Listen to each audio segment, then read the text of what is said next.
So today we're going to be covering a very important topic. Of course, all the topics have been important, but this is one of the pillars of Islam, very important to know, and that is zakah, something which many Muslims are not too familiar with. So let's talk about zakah. Everyone has heard of zakah, but not everyone knows the details regarding zakah. So what is zakah? Zakah, the detailed definition of it is it's a specific form of charity, specific type of charity that Muslims must give. It's obligation to certain individuals who are in need. So it's not a general type of charity. It's not just charity. It's a specific form of charity that Muslims need to give to certain individuals only who meet certain criteria and they're in certain type of need. Okay, so zakah is only due on certain types of assets which generally have the potential to increase in value over time. There's a very important definition to keep in mind. It's only on certain assets, certain things you own, which generally have the potential to increase in value over time, right? And you have the intention to kind of get them to increase in value. So we're going to talk about how that excludes your personal possessions. It excludes your watch, it excludes your cell phone, it excludes your car, because those things you're not investing in them. You have them for your own personal use, but you're not trying to make some kind of profit out of them. So this is generally the definition of what zakah is. But let's take a look at the benefits of zakah. Zakah helps the person who's actually paying to purify their nafs, their ego. It helps them to purify their ego from greed, because people get very greedy and they want to hoard all of their money and they don't want to give. And zakah comes and gives this mandatory, you have to give this much money, so that you start getting used to giving in charity and you can't just hoard all your wealth. You realize that you're not fully independent and you get to keep all of your money. You have to purify yourself from that greed that many people have. They want to just have everything themselves. So that's one of the things that it helps you with. The second thing that it helps you with, it blesses your property. So it puts blessing in your property, which otherwise you may not be able to get much out of that wealth. And blessing in a property basically means how much use and benefit you're going to get out of that property. So if you go and you buy, one person goes and buys a $10,000 car, and another person goes and buys a $100,000 car, and the $100,000 car keeps on having problems all the time. It's a lemon. Keeps on breaking down. It has this problem, it has this problem, it has that problem. There's not much blessing in that $100,000 that you spent on that car. Even though it's supposed to do all of these things, you got a bad one. You got stuck with something. Right? Same thing with going and buying a house. Same thing with going and buying something. So this property that you use, when you give zakah, it blesses that property in the sense that it's going to have more benefit, even if it's of a smaller quantity. So that 97.5% that's remaining after you pay your 2.5% zakah has more benefit in your life than if you kept the 100% and you started spending that for your own personal needs or whatever it is. So that's another benefit of zakah. And the third benefit of zakah is it accustoms people into giving charity on a regular basis. Remember, charity, zakah is not equivalent to charity. I really, really want to emphasize this point. Zakah and charity are not the same.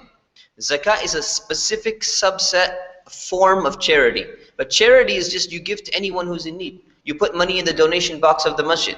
You go and you give to some charitable cause. Someone has medical bills or something, you go and you help them. That's charity. Zakah is a very specific form of charity which is not equated to charity. It has a lot of rules and a lot of restrictions. So that's very, very important that you understand. So what zakah will do, it's like this bare minimum where you have to give. Charity, you don't have to give. You're a good Muslim if you give charity, but you don't have to. Zakah, you absolutely have to, and you have to know what you're giving.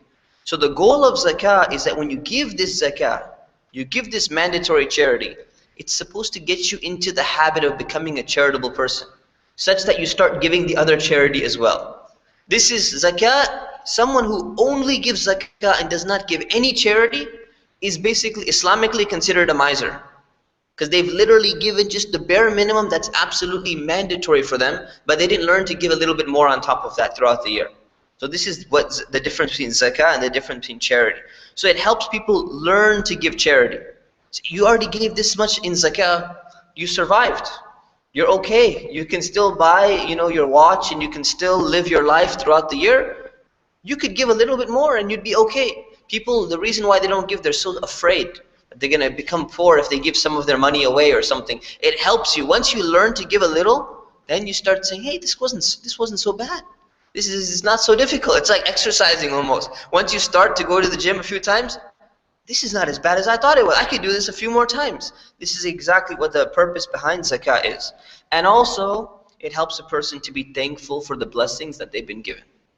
You thank Allah for the blessings that you've been given. All that money that you have, you look at, if you pay 2.5%, you still have 97.5% of your wealth remaining after you pay your zakah. That's a lot of wealth. People didn't even have that small amount that you paid. Look how much more you have sitting in your bank account. You have a lot of money. And you have to be thankful to Allah for that. And part of the way of thanking Allah is to give to other people who are in need. So zakah doesn't only help the person who's giving. It helps the person who's receiving zakah. But not only financially. It also helps the person who's receiving the zakah, the person who's in need, by spiritually as well. So it helps them what? It helps them to purify their ego, to purify their nafs. Right? From what? Well, there's this envy that a lot of people who are in need have against the rich.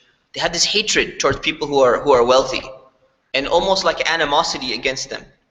And what it will do, it will get them to understand that these people are going and giving back to society. They're redistributing some of their property back, and they're not just hoarding it themselves. And whatever they earn, but they're giving some back into the community, so that the people who are receiving zakah, they're not going to have this hatred anymore.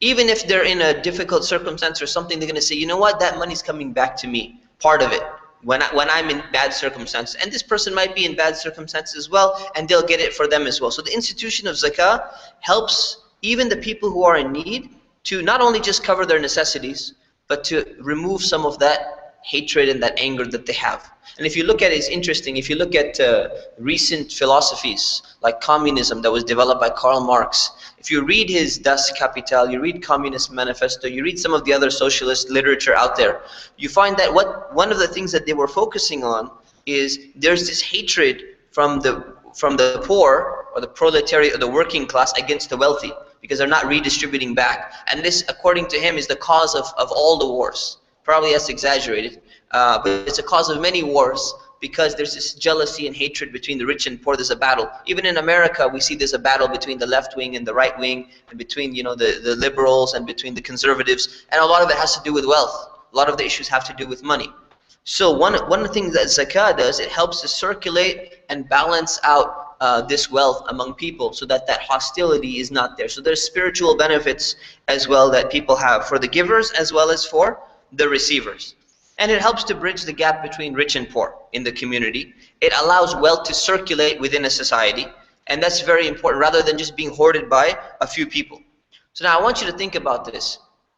I'm going to explain to you what the rate of zakah is. Generally, it's 2.5%. But this is very important to understand. People are not supposed to hoard up their money and just leave it in like, a treasury box or under the pillow or under the bed or something like that. If you ever grew up watching this cartoon called DuckTales, you know this Scrooge McDuck. He sits there swimming around in his golden vault with all these coins and all this money and all of that. You're not supposed to do that. Why? Because that actually messes up society. It hurts society because it concentrates wealth into the hands of a few. It doesn't allow any of the wealth even to circulate within society. When wealth had a real value, it wasn't able to circulate. Of course, money has no real value anymore, unfortunately. But when it did, it was actually very problematic when people hoard money. So this is important. So what from a Muslim perspective, a Muslim is supposed to do what? If you don't hoard your wealth and save it up, then you're going to be doing what? You're going to be investing it. And it's very important to learn to invest your wealth, because zakah is not supposed to deplete your savings. That's a misconception that some people may have. You say, well, if I have to pay on my savings that I have, that's going to just deplete my savings 2.5% every single year, and I'm just going to keep getting lower and lower. And you say, that's not the point. The point actually is, rather than keeping your savings in a savings thing and it's not doing anything, it's just sitting there, your goal is to invest intelligently in something where you're trying to make more money off of the capital that you have, and you want to at least make more than 2.5% per year. Why? Because the zakat you're going to be paying is 2.5%. So once you break 2.5% in profit in some investment that you have, you can pay your zakat through the profit rather than through the capital that you have, so it's not depleting it at all. And that's the goal. But when you invest something in society rather than hoarding it and keeping it in the bank, you're actually doing what? You're supporting this community. You're allowing wealth to go through the community. So other people are getting jobs. Other people are doing other types of work. It actually helps the entire economy rather than just sitting on your money because you have it and you keep it in the bank. So it's very important to understand the wisdom behind zakah. There's so many different wisdoms there. And the last thing it does, the benefit that it has, is that it gives people who are less fortunate the opportunity to participate in society. People who are kind of down on their, as they say, down on their luck, meaning they're just certain circumstances have come their way and they're being tested by Allah, that usually they end up living in some isolated quarter or skid row or living in a homeless shelter or something like that. It's people who are going through some time right now that zakah is going to help them just enough so they can kind of get back on their feet and they can come back and be part and parcel of the community. The goal is not so that you can leech off of someone that's just simply paying you because you're lazy. And I will discuss how that does, zakah prevents that from actually happening. So the amount of zakah that is paid out, it's very, we're going to talk about the amount. I've already told you 2.5% is the general of what you pay. But the amount that's paid, the 2.5%, it's usually tantamount to the needs of people in an average society. Look at any society across the board, whether it's a first world country, third world country, fourth world country, that 2.5% of wealth redistribution is enough to take care of the basic needs of people. All right, and that's really important, because if you look at modern studies today, some of the studies have actually shown that if you were to give zakah in certain developing countries, as well as in first world countries, you would find that it would completely eradicate poverty in those regions where poverty exists to a large level. And this is something which has happened in the past. It has happened in the past during the time of Umar ibn al-Khattab, may Allah be pleased with him. It happened in the time of Umar ibn Abdul Aziz, when he was the Khalifa of the Muslim lands. It also happened in his time where poverty was completely eradicated. They had so much zakah money left over, they couldn't distribute it to people because they couldn't find anyone else who was eligible. Everyone had gotten it because there was justice prevailing, justice among two groups. Justice among the ones who are paying zakah because they actually did their job and they paid it, and justice among the ones who are distributing zakah and they made sure that it was distributed correctly. So this is something where, if you look at some statistics, look at the world today. According to statistics, there are 1,426 billionaires in the world today. There are 1,426 people in the world who are worth, their net worth is over $1 billion. Okay? Now, that was in 2013. Their net worth combined is $5.4 trillion. 5.4 trillion US dollars. If we were to take 2.5% of their wealth, their savings that they have, what they're worth, and you distribute it among the poor, that's $135 billion from just 1,400 people being redistributed back to people who are in need. And there's statistics from the United Nations which say that there are 1 billion people in the world that live off of less than $1 a day. So if you were just redistribute wealth from those 1,400 people, assume that they were Muslim and they're going to be paying their zakah, then all of a sudden, you just took the people who live on less than $1 a day and you've more than doubled their daily income. You've more than doubled their living standard that they actually have. So this is just a small example of how zakah is actually going to be beneficial to a community and to a society. If you look at the national wealth of the United States of America, it's $57.4 trillion. That's the national wealth of this country. And there are about 312 million people in the United States. So assuming, just hypothetically, of course that includes children and all of that stuff, babies, assuming that we were to take that wealth and redistribute it back to the same amount of people at a rate of 2.5%, it would mean that every single person would receive $4,600 per year.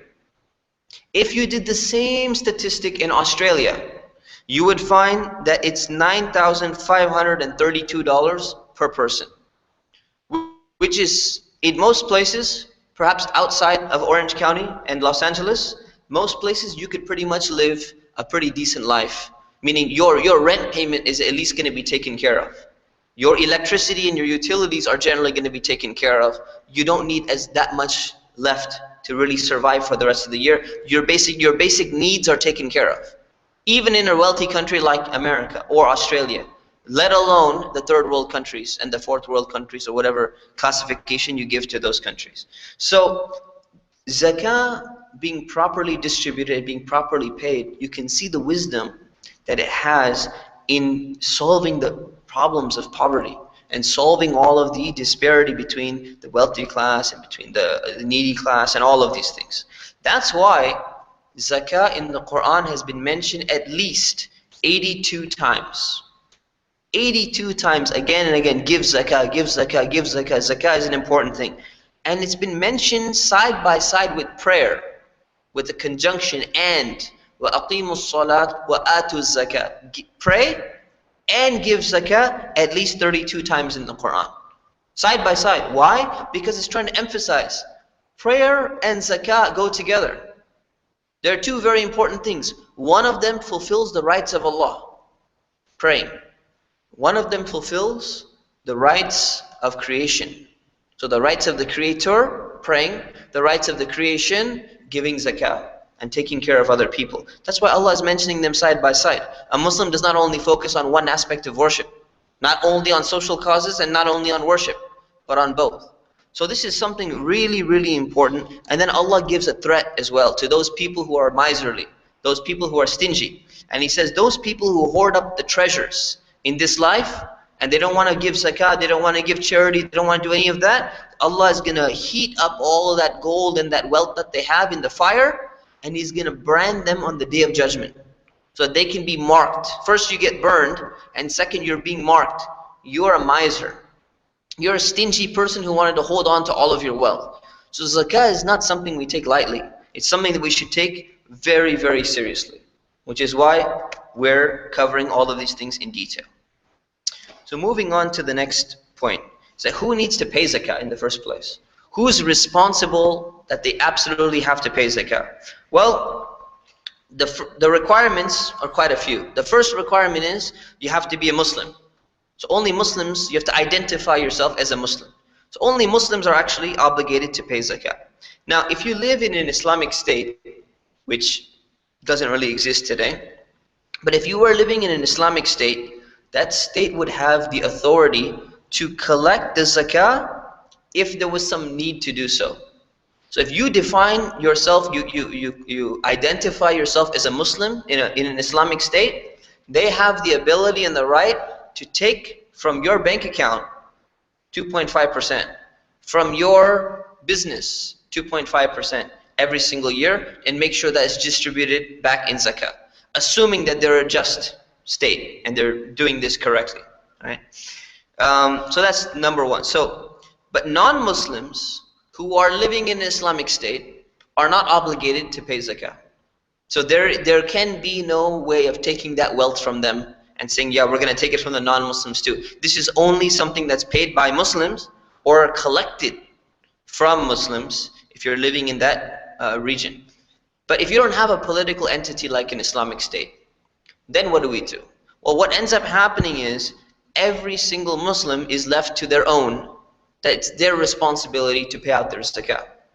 So who do they pay their zakah out to? Well, they have two options.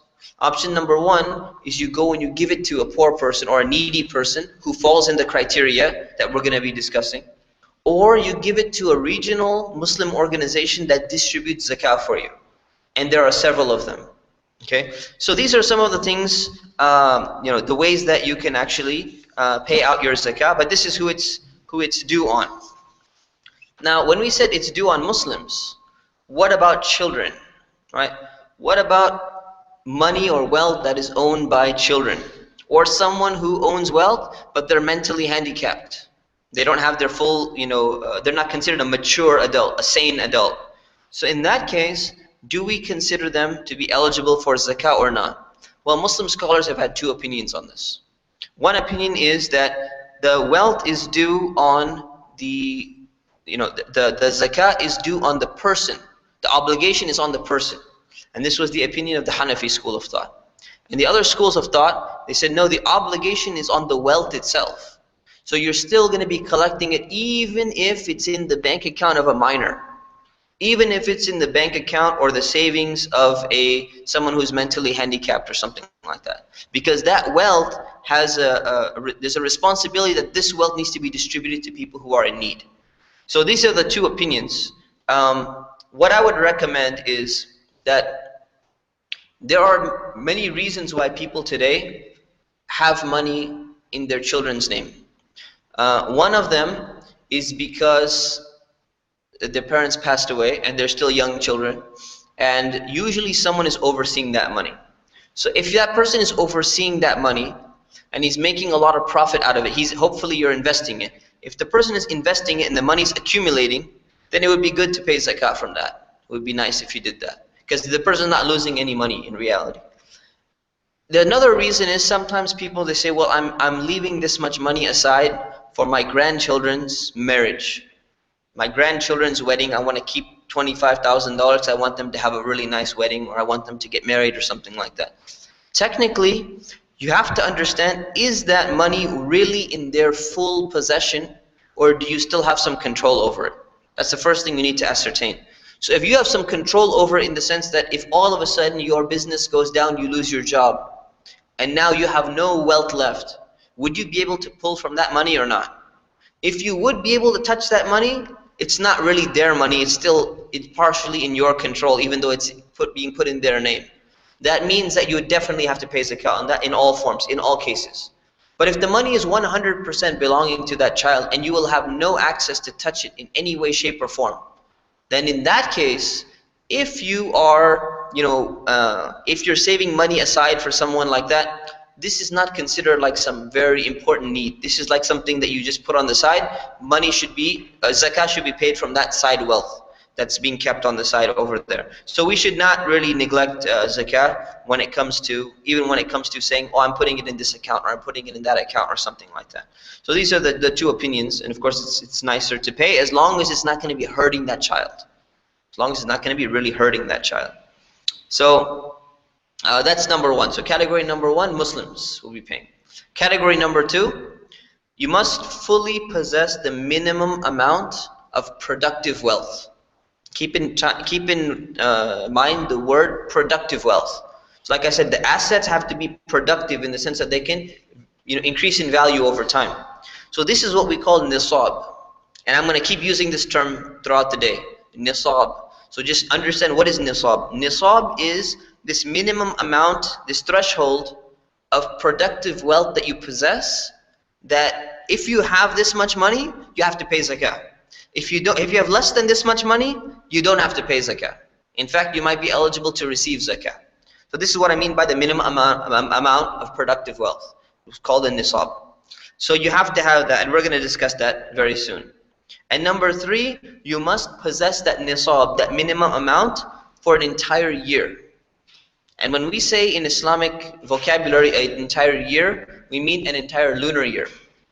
So keep in mind the calendar that we use, the Gregorian calendar, consists of how many days in a year? 365 days in a year. How many days in a year are there in the lunar calendar? 354. 11 days less than that. Right? So we're talking about, if you were to calculate all the time on the Gregorian calendar, every January 1st you pay your zakah, you're shortchanging your zakah payment 11 days every year, which is shortchanging in the end of the day. So make sure you do it according to the entire year, lunar year, 354 days, unless you're adjusting every time for that margin of error. So these are the three requirements. Requirement number one, you got to be a Muslim. If you're a Muslim, and whether or not you're mature or not mature, that's a debate. Number two, you got to have this minimum threshold. And number three, you have to have that for an entire year. You have to have it for an entire year. So these are the three things. If you meet these three requirements, you got to pay zakah. So let's take a look at some of these things in more detail. So what types of wealth is zakah due on? What are the types of wealth that you actually have to pay it on? Well, we're talking about items that will normally possess the potential of increasing in value over time. This is what we call zakatable wealth. Okay, so the word zakatable has been introduced into the English language by Muslim scholars, and they say this is zakatable, meaning you got to pay zakah on it, and this is not zakatable, meaning it doesn't qualify for zakah. So we're going to use this terminology. So what is zakatable wealth? Zakatable wealth includes currency, any type of money that you have, gold and silver, real estate, business assets, agricultural products, and livestock. If you're in farming business or something like that, even certain animals that you have. Any items outside of this which are for personal use, for example, something you're using just for yourself, it's not considered productive wealth because you're utilizing it yourself. You have no intention to, make a profit out of it because you're primarily using it. As soon as you stop using it and you decide you're going to sell it, so you're using your phone every day. As soon as you decide, you know what, I don't want this phone anymore, I want to sell this phone on Craigslist. The moment you post it, now it's not a personal item that you're using anymore, it's something you're selling. So that it becomes zakatable. When it's for personal use again, and you cancel the ad and you say, you know what, I don't want to sell it anymore, I'm going to start using it again. Now it's a personal item again. So it depends, if it's a personal item that you're using, it's not zakatable. If it's not a personal item, then it's considered zakatable and falls into other categories. So let's take some examples. And this doesn't matter if you absolutely need them or you don't. Even luxury items that you own, which are for your personal use, are exempted from being considered zakah. So let's take a look at your house. House is a very expensive thing in many parts of the country, like here. So zakah is not due on your house if you're living in it. If you're living in it, zakah is not due on your own house. Even if you had, let's say, a vacation property, which you're not making any money off of, it's not due on that vacation property. Okay. Number two, on your clothes. You don't have to pay zakah on your clothes, no matter how many clothes you have. No matter how many clothes your wife happens to have. Right? They tend to have more for some reason. But it doesn't matter how many pairs of clothes they have, it's still not considered to be zakatable. Number three, your food. How much food you have, you shop at Costco or something, you got so much extra food, you don't have to pay it on that. Your furniture, doesn't matter what quality it is. It's leather, or it's nylon, or vinyl, or whatever it is, you don't have to pay. Transport vehicles. Any transport vehicles you own. You have a truck, you have a car, you have a weekend car, and you have a weekday car. You cruise around in your weekend car, and you have your weekday car, and you don't actually need two cars, but they're both purely for personal use, not for collecting so that they go up in wealth. It's not an antique car that you're hoping is going to go up and then you're going to sell it someday. As soon as that becomes that way, then it becomes a business type property because you're trying to sell it. So this is exempted. Recreational vehicles. You have some motorcycle, off-road motorcycles. You have some jet skis. You got some whatever other things that you have. You got a hovercraft or something like that. These are considered recreational vehicles. They're exempt because it's personal use. Books, weapons, tools, devices. These are all for personal use. They're not intended to make a profit off of them. Therefore, they're exempted and you don't calculate them when you're considering your zakah. But if you purchase something with the intention to kind of escape out of zakah, right? You try and figure out a way, you know what, if I buy this thing and I say it's for my personal use, but you're actually trying to avoid zakah, then you're going to be held accountable in front of Allah for that. So you have to know what some of the things that it's by your intention. So let me give you an example. Not so that you follow the example, right? So that you understand what not to do. So someone thinks they're clever and they have $1 million in the bank and they say I got to pay 2.5% on the $1 million every year. So what I can do is I can buy a bunch of diamonds. Right? I could buy this giant diamond which is worth $1 million.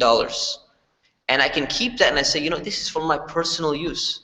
because it's not currency, it's not any value, and I'm not trying to sell it. I like to look at it every week. So every weekend I go home, I feel great looking at this giant diamond, $1 million diamond, and it's like a saving for you. Now you don't have to pay zakah on it. And then one day when you know you can resell this diamond back for $1 million, you know, because there are always people waiting to buy it. Your intention is to just escape zakah. This is not some personal item for you, right? So in that case, remember that whatever you're doing for personal use has to be through your real intention, that you really want to be doing this, not in order to escape some kind of zakah. So there's people do this kind of, you know, the zakah laundering type of thing that they do. Be very cautious about that, okay? So let's talk about the different types of wealth in which zakah is going to be due. So the first one is there's currency. Currency is basically the most common type of wealth that people own. Currency is the thing that you use every day. It's the dollars and the euros and the you know, checks and all of these things. This can be coins, bills, checks, money orders. This is all considered to be currency in any society. Now, currency is basically the medium of exchange in any society that you have, and all forms of currency are zakatable. Zakah is due on all forms of currency. So let's take a look at some of the types of currency that's there, or let's take a look at some of the way it works. So there's accounts and investments. Any accounts that you have or investments that you have are basically considered to be currency, because they're the equivalent of currency. So if you have a checking account, you have a savings account, you have a CD account, whatever type of accounts you have, all of them are zakatable because they're just a store for that type of wealth, that currency. And any investments that you have are also zakatable. But the way you calculate your investments when you're paying is that you calculate them according to the current market value of the investment right now. So if you own stocks, or if you owned you know, bonds, which Muslims are not supposed to own anyways because of the interest involved, but let's say you own one of those things. Now there's a current market value. The day you're going to be paying your zakah, you have to check what the market value is. You don't pay it on the original purchase price that you bought it at. So if you own, let's say, Apple computer stock, or you own Tesla stock, and you bought it for $50 a share, and now all of a sudden it's worth 100. On the day you're paying zakah, you have to pay it on $100 per share, because that's the actual value of the item that you have. It doesn't matter what the purchase price was, and it doesn't matter what it's going to be tomorrow. It doesn't matter what it was yesterday. It's what it is today, the day you're paying your zakah. Okay, so it's on your current market value. If you buy a stock with the intention of only acquiring dividends, the main reason why you bought a stock is you want to get dividends from that stock, not because of the investment itself. It's still going to be treated as business merchandise. It's still treated as a type of investment because of the way the stock market functions here in the United States of America. Okay, or in most countries. The way the stock market functions, it's still considered to be an investment. There's one exception. The exception is if you are actually the owner of a large part of a company, you're a major owner in an actual company, then you can calculate your zakah not as a stockholder, but as an actual partner in a company, and there's a way to calculate zakah in a company, which we're going to cover. That's the one exception to the rule. But if you own a stock, it's not so much that you actually really own a part of the company, even though technically you do and you don't. But at the same time, you have to realize that the way the market works, it's like an investment, so you're going to be paying it on the value of the stock itself. Okay.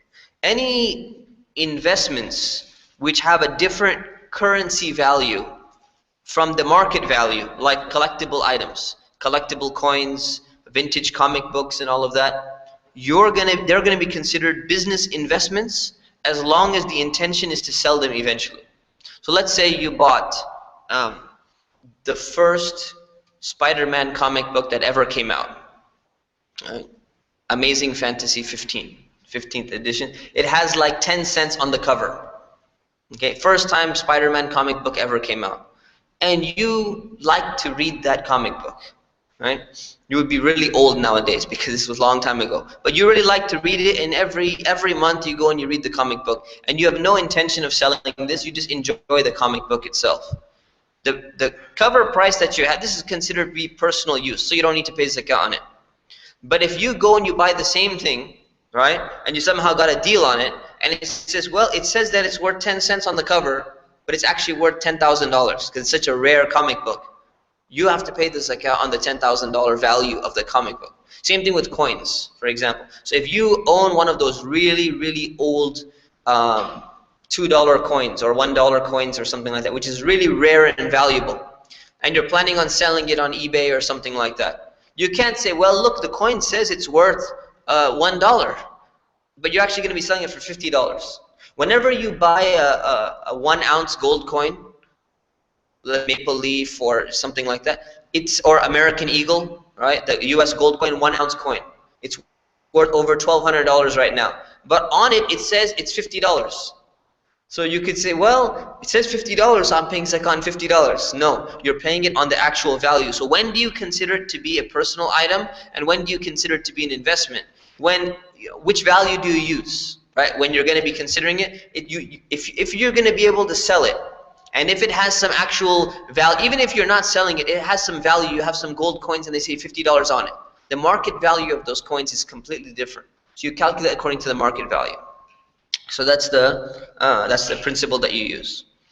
So you have to figure out what your intention is. Some people, they have a dual intention, and that's fine. You can have a double intention. Your intention is, I want to have this. I really, really like my stamp collection. Right? I enjoy collecting stamps, and I want to have this stamp book, and I want to have this, and I want to have that. But at the same time, it's very profitable. I can sell this stamp collection that I have for a lot of money because they're rare stamps. So you have a double intention there. You like it for personal use, and it's a good investment, and you could sell it. You have to figure out what is your primary intention. Which one is it really more of, right? And it changes over time. So you have to figure out which one it is. If it's more for investment purposes, you have to pay zakah. If it's more for personal purposes, you don't have to pay zakah on it. So you have a baseball signed by some player, and you really like that player, and you keep that ball with you. But you know that baseball because it's signed by that player. I don't even know who. It's been a long time. Mickey Mantle or some old guy, right? That may be worth $500. So what do? Do you value that as zakah? Because in case you lost your job, you know you could sell that baseball on eBay for $500 easily, and you get $500 cash for it. So do you consider that to be a personal item, or do you consider that to be the equivalent of an investment where I could sell this very easily, someone will buy it from me? You have to figure out what your primary intention is before you make that decision. Okay. Now there are some accounts which will have access restrictions. Right. So like your checking account. Generally your savings account, whenever you feel like you can go to the bank and say, you know what, I want to withdraw $5,000 from my account, and they'll give you the cash right there. But there are some accounts which have access restrictions, like retirement accounts. And retirement accounts like an IRA account or a 401k account or certain type of pension plans, these are known as accounts with access restrictions. So there are certain rules which you have to keep into consideration when it comes to these things. The first question is, are they zakatable? Do you have to pay zakah on them? Because there are access restrictions on whether you can actually withdraw from that money or not. Well, the first thing you have to look at is it an asset that has the potential to increase over time? And the answer is, of course. The whole point of the retirement account is that you're trying to make some investment through it and profit out of it. So it invests, it makes more money. By the time you retire, you can pull out more money than you had actually invested. So the purpose of the retirement account is to actually increase in value over time. So that's number one. All right, so it is considered zakatable from that perspective. The second thing to keep in mind is this restricted access account. Will you actually get access to it? Like, is it considered your money or not? So if it's considered your money, if it actually belongs to you, right, then you're going to have to pay zakah on it. If it doesn't fully belong to you in reality, then you don't pay zakah on it. So let's take a look at two different types of accounts. One of them are retirement accounts. So there are two types of retirement accounts. There are defined contribution plans, and there are defined benefit plans. In the United States of America, there used to be something called a pension plan. And it's becoming more rare except with government employees. A pension plan is what you call a defined benefit plan. and they're being replaced now, meaning defined benefits means you get certain type of benefits that's clear-cut when you retire, and you're going to be getting this money. And there's another type of account called a defined contribution plan, which is generally characteristic of 401ks and IRA accounts and all of that. So these are two types of retirement plans that exist in America, and they exist in other countries as well. And the shift happens to be most companies are moving to defined contribution plans rather than defined benefit plans. So both of these accounts, they're analogous to money that is actually in your possession, because the money does belong to you in reality. So whatever you contribute or whatever your employer contributes is in your name, fully and completely, such that if you were to lose your job and your house and you're about to go live out on the street, would you have access to that money that was sitting there if you had no other money? The answer is yes, you would.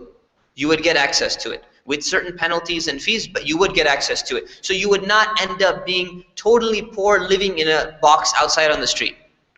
So that's one way to determine whether you own it completely or not.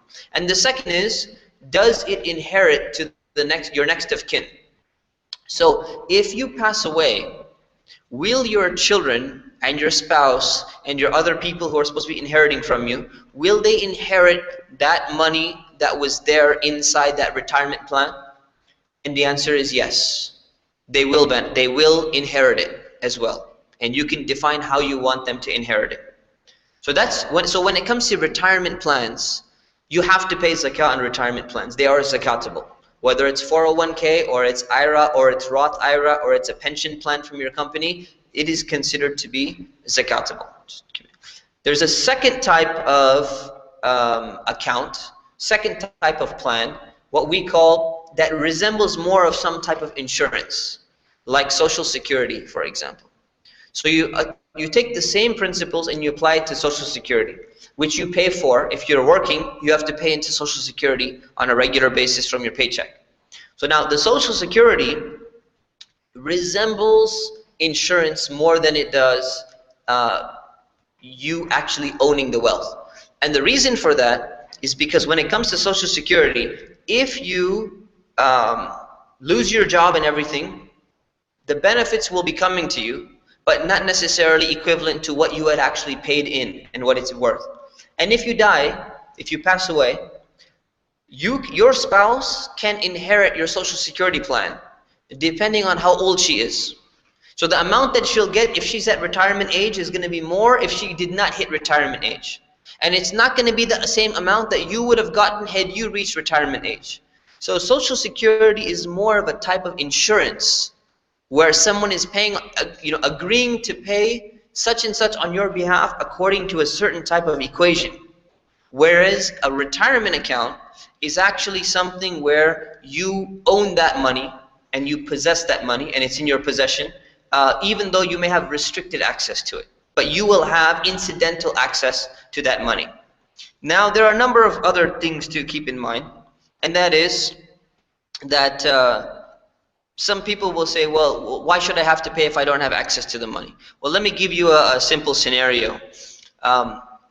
You have $100,000 in your 401k retirement account because you contributed and your employer contributed every single year. And in your checking account, you have $3,000, which you could withdraw at any given time. Okay? There's another person, person B, they have no retirement account because their employer doesn't offer that and they don't have it. And they have $6,000 in their bank account only. So would it make sense that person B with $6,000, because they meet the minimum requirement of paying zakah, they pay zakah every single year on their $6,000, yet the person who actually has $103,000, $3,000 in their checking account, but $100,000 saved up in a 401k, that they don't have to pay zakah? And if both of them lose their job, both of them lose all their wealth, they lose their house, they lose everything, and both of them are about to be on the street, this person can withdraw and he has access to that $100,000 and his net worth is going to be $103,000, yet he wasn't paying zakah. And the person who had $6,000 in the bank, he was paying zakah the whole time. definitely would not be fair. Right? So this is the, hopefully, this is, you understand why we pay zakah on retirement accounts. Now the question is, how do you pay? And do you pay on the entire value, or you don't pay on the entire value? So there's two considerations to keep in mind when it comes to retirement accounts. And I'm going into this much detail because these are the most common questions that you get about zakah, because they're very difficult. They're new scenarios that people aren't familiar with. So the first is, if you withdraw from your retirement account early before you retire, there's a penalty that's going to be incurred on the account. So the question is, do you deduct the penalty every year when you're paying your zakah out, or you don't? And this is something that I've really discussed with several scholars in this area. We've really debated it out back and forth. And we all come to the conclusion that you do not subtract the penalty unless you actually incur it. Because if you never incur the penalty and you end up retiring at the age of 60 whatever, and for 40 years you've been paying zakah on that money, but you kept on deducting the penalty and you didn't pay it on that, but then you retired, you never incurred a penalty, no one ever charged you any penalty in your life, then you've actually underpaid your zakah. Right? So if you actually incur the penalty, then you deduct it. If you don't incur the penalty, you don't deduct it. The second consideration is taxes. So most of these retirement accounts, when you put your money into them, they are pre-tax. They're exempt from tax at the time your money is being placed. And you're utilizing that capital, it's being invested for you, and you're making more money off of that capital. So the fact that the taxes were not subtracted, you can make more money off of it because you have more in there for now. But there's a catch. The caveat is that when you retire and you decide to draw from that money, or if you decide to draw early because you have an incident of poverty, incidental poverty, or you have medical expenses, or you wanted to buy a house or something like that, you will withdraw that money and then the taxes will automatically be due. So it would make sense that you subtract the taxes no matter what. Somehow, somewhere, taxes are going to be taken away from that retirement account that you have. So you should be subtracting the taxes that you would have incurred when you have access to that money in your retirement account. But there's the problem. The problem is you don't know when you're going to withdraw the money, and you don't know what your tax bracket is going to be when you're withdrawing. So there's an unknown variable involved here. You don't know what your tax bracket is going to be. So if you withdraw it when you're 50, it's still considered early withdrawal. Your tax bracket is very different than you withdraw it when you're 70 and you're totally retired and you have nothing else to do. You're just sitting on an island vacationing and just praying Fajr every morning in the masjid. You're praying your tahajjud all night and everything. I'm trying to redefine retirement for you. And you're reading the Quran, and this is your retirement. And this is all you do all day. You don't have a job. Your tax bracket is completely different. So when you withdraw that money, your tax, the amount of money that's going to be taken from you is going to be very different. So there's two options here. There's two potential options here. And there's no 100% solution, but this is the closest good advice that you can follow. Option number one is you estimate what your minimum tax bracket is going to be from now until your retirement age. It's going to be 20%, it's going to be 30%. What most likely the minimum is going to be, because it fluctuates over time. You calculate what is going to be my lowest tax bracket. Let's say 15%, 20%, whatever it is. You deduct that percentage from the money and you pay your zakah every single year. And what you do is you keep track of it. You keep a tally of it. And most likely, your tax bracket is going to be much higher than that. So in the end, by the time you hit retirement age, you've overpaid your zakah. And if you overpaid your zakah, it can count as a charity for you. If you're very strict and you're like, I don't want to give extra charity, I'm only giving the zakah, you can keep an account of it and you can readjust your zakah payment when you retire and subtract this much that you overpaid, if you're really that staunch about it. Okay? The other option you can do is that you can take your maximum tax bracket, which would be your current tax bracket right now, and you would subtract that amount from the 401k payment. but you would have to keep a record of it. Absolutely keep a record of it right now, because what's going to happen is when you actually withdraw that money, a different amount of taxes is going to be subtracted from it. And then most likely you've underpaid your zakah when you deduct. You didn't know in advance, but you've underpaid. So what you do is you remember what you had underpaid all that time, and as soon as you subtract, you withdraw that money and then it starts getting taxed, you start making up for the zakah that you had actually been short this previous years. So these are the two ways you can do it potentially. All right. The safer way, obviously, is to overpay your zakah rather than to underpay your zakah. But these are two potential options that you have when it comes to your retirement account. Okay, so this is when it comes to retirement accounts. All right, moving on to gold and silver. So when it comes to gold and silver, in the history, gold and silver have always had intrinsic values throughout the world. Until recently, the last 20th centuries, they still have value, but it's not considered to be a currency or anything like that. So that's why whenever you have gold, which is like in the form of nuggets or bars or coins or something that's not considered personal property, but it's a type of exchange medium that you have, then that gold and that silver is zakatable, meaning you pay zakah on that. But if the primary reason of you having that gold and silver is for your personal use, not because you're using it as a form of currency or something like that, then in that case, you have no intention of investment or anything, then zakah will not be due on that. So let's take an example. An example would be if you have a frame in your house, right? And you got a picture of the masjid in Mecca. You got a picture of the haram, and you like to have that picture up on your wall. And it just so happens that the frame that you bought, you love that picture so much, you bought a gold frame, which actually has gold around it. It has some gold places and everything. And that gold has value, right? That gold, let's say there's like 3 ounces of gold in your frame. You really want it to look nice, right? So in that case, do you have to pay zakah on that frame? No, because it's for personal use. Okay? Now, there is an opinion of the Hanafi school, the school of Imam Abu Hanifa. He said even that you will have to pay because it's gold and it's silver. Because gold and silver was considered to be currency. You could literally just, as soon as you become poor or something, you could just take that down and melt it, make it into some coins, and now you got money that you could give to anyone. So his understanding from that perspective, it was there, right? But generally, if you have a personal item, it's considered a personal item. The same thing with jewelry. So we know that in the Muslim community, sisters got a lot of jewelry. It's just the way it is. They got a lot of jewelry.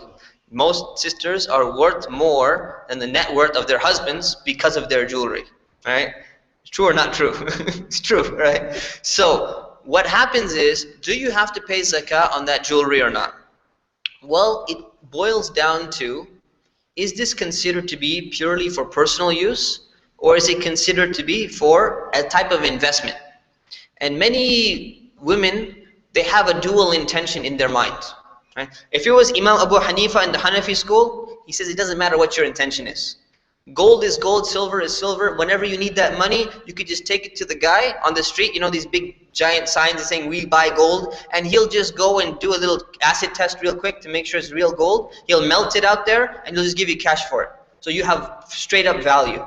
So from that perspective, he had a point, right? So he says you got to pay on everything. Any gold, any silver that exists anywhere, if it's in your pen, if it's on your cell phone or something, you got to pay zakah on that because it has a value. But according to the other schools, they said there's a difference between if it's personal use or if it's like an investment type of vehicle.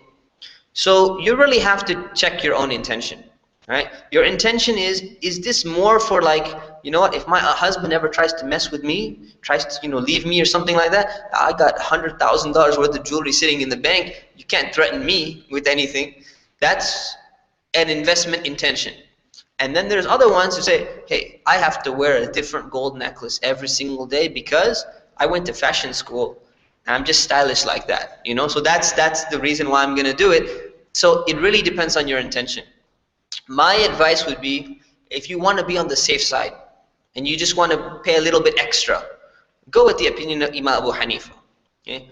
If you got a lot of jewelry, if you give out 2.5%, you have 100 bangles and they're sitting in the safe deposit box and everything. If you gave out 2.5 bangles every year, you know what you can do? You can get your husband to buy you more jewelry every Eid or something. Just put a little pressure and have to buy you more, and you end up getting the same amount every year. So you could do that if that works for you. That's better. It helps the poor more as well, right? The second option is if you don't want to do that and you want to go with personal versus investment, then you have to figure out, is this personal or is it an investment? So my general advice is this: if you keep your jewelry in a safe deposit box, okay, and you go there maybe once or twice a year to pull out some of that jewelry, that's more of investment related jewelry. If you keep your jewelry at home and you're wearing it like on a regular basis, like at least once a month or something like that, that's considered your personal use jewelry. You can exempt that. You can pay on some of your jewelry and you can pay on not some of your jewelry that you wear on a regular basis. This would be, I think, you can go with that as well. So that's when it comes to jewelry, and when it comes to gold and silver and jewelry and all of these things. Moving on to business assets. So when it comes to a business, if you own a business, you have to also know which business assets do you pay zakah on, which ones do you not pay zakah on. So when it comes to a business, some things are zakatable, some things are not. So here are the things that are zakatable. The merchandise and the inventory that you actually have in your business, which you've purchased with the intention of selling it and making a profit from the sale, is zakatable. You got to pay zakah on it. So if you own a shoe store, all the shoes that you have in your store, you got to pay on all those shoes that you have at the end of the year. Why? Because you're going to be selling them for a profit. And let's say you were to shut down your business or something. You have all these shoes, you can liquidate them and you get money for that, and you have wealth. So it's considered your wealth. So merchandise and inventory, number one. Number two, any raw materials that are used for the production of a product that will be sold. So you have a ton of metal and silicon, and they're sitting, and you're going to use them in the next 6 months to make some electronic devices, and you're going to be selling them. That's your business. The raw materials itself, on the metal and the silicon and the other things that you have, the plastic and everything, that's sitting there, it's going to be used to make a product. You have to pay it on the value of the raw materials right now. Because even if you shut down your business, you could resell the raw materials back to someone else. So number two, you pay on. Number three, the receivables you have, which are currently due right now. Now in business, a receivable is basically most businesses, when you sell something to someone, you don't require them that they pay you cash on the spot. So you send them something and they say, okay, you have to pay me within 15 days. Or within 30 days, called net 30, or 90 days, or whatever it is. So those receivables that are due, they're like debts to you. It's almost like you gave them a loan. You gave them the item and they didn't pay you yet. Those are receivables. You have to pay zakah on those receivables because it's technically your money. It's about to come into your possession. Right? So you have to pay on that. And lastly, the currency that your business possesses. So the bank accounts and all the accounts that your cash on hand that you have to pay zakah on all of these things. What you don't pay zakah on is on fixed assets. For example, buildings, land, all of these things. You don't pay zakah on those fixed assets.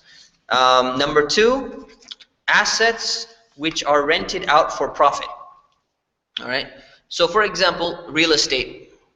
So if your business, even if it's not your business, let's say you own one home, okay? It's kind of like your business, and you're renting out that home, and you're getting monthly rent from somebody else. Every single month you're getting rent. Do you have to pay zakah on the actual value of the home itself or not? The answer is no, because it's considered like an instrument which you're using in order to make profit out of. So you're going to be paying on the rent that you collect, but you're not going to be paying on the value of the home itself. Because the value of the home is kind of stuck. You can't do anything else with it because someone else is living in it, because you're renting it out. So therefore, you don't pay on the actual property itself, but you will pay on the rent. Because the rent is coming to you and you're depositing it into your bank account. At the end of the year, when you pay your zakah, you're going to look at your own bank account and determine from that money what is going to be the final value. Okay, and if you happen to have a mortgage, it's the same thing. It's the same. And I'm not commenting on whether it's Islamic or not to have a mortgage. This is a whole different topic. But if you have a mortgage and you're paying mortgage payments, yet you're receiving rent payments, you're generally going to be paying the mortgage payments out of one bank account. And you're generally going to be receiving rent payments or to you and depositing it back into the same bank account. So it ends up almost canceling itself out. So at the end of the year, you're paying from that same bank account. So it ends up being fine. There's no issue with that. Okay. But you have to keep in mind, if your primary intention is to sell an asset, like let's say you're selling real estate property, you're buying a house and you fix it up in 3 months and you what's called flipping it. Flip the house, meaning you sell it for a profit, then you will pay zakah on the house. So if the primary intention, again, it's about intention. If your intention is to sell and make a profit out of it, you're going to pay zakah because it counts as inventory. And if you're not, and your primary intention is to use this like a tool to rent it out and collect rent on it, then you're not going to pay it on the actual tool that's making you the product. You're just paying it on the money that's coming in. So then you consider merchandise. So usually people have one of three intentions when it comes to property. The first intention is you want to reside in a property. That's your personal property and you don't have to pay zakah on it. The second intention is you want to rent it out. It's an investment where you want to produce wealth on a regular basis, monthly basis you collect rent. That is also not zakatable. And there's another intention where you buy a property and you intend to sell it and make a profit off of it. That is zakatable. So you have to pay zakah on the third one, but not on the first two. Okay? The second thing, so we said you don't have to pay on fixed assets like land. You don't have to pay on things which are rented out. You don't have to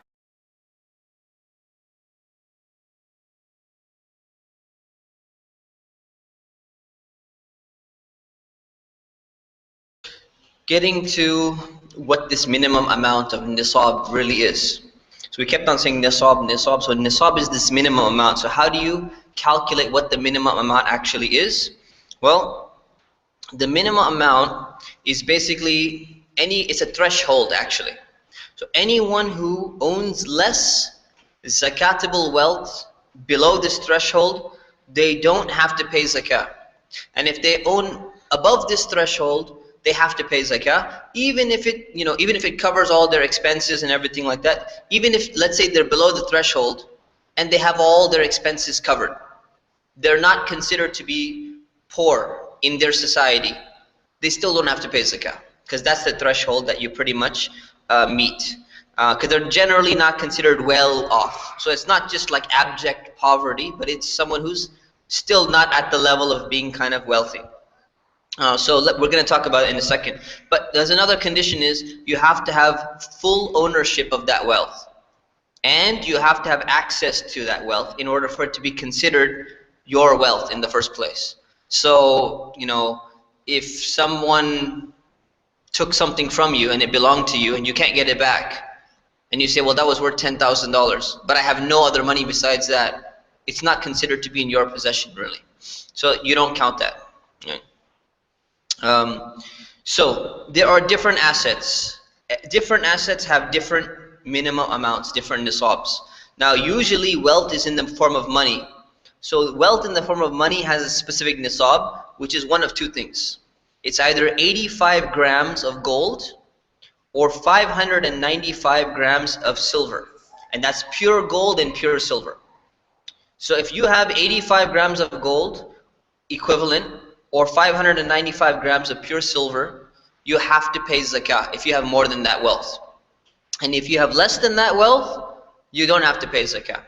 So what is 85 grams of gold? Well, we use ounces in America. So that's about 3 ounces of gold. Okay? And 595 grams of pure silver, and when we say pure, we mean 24 karat, the value of 24 karat. That's about 21 ounces. So 3 ounces of gold, 21 ounces of silver. Okay? So now you need to think, okay, in the past, gold and silver used to have very similar, not similar values, but silver used to have a much higher value and used to be closer to gold than it is now.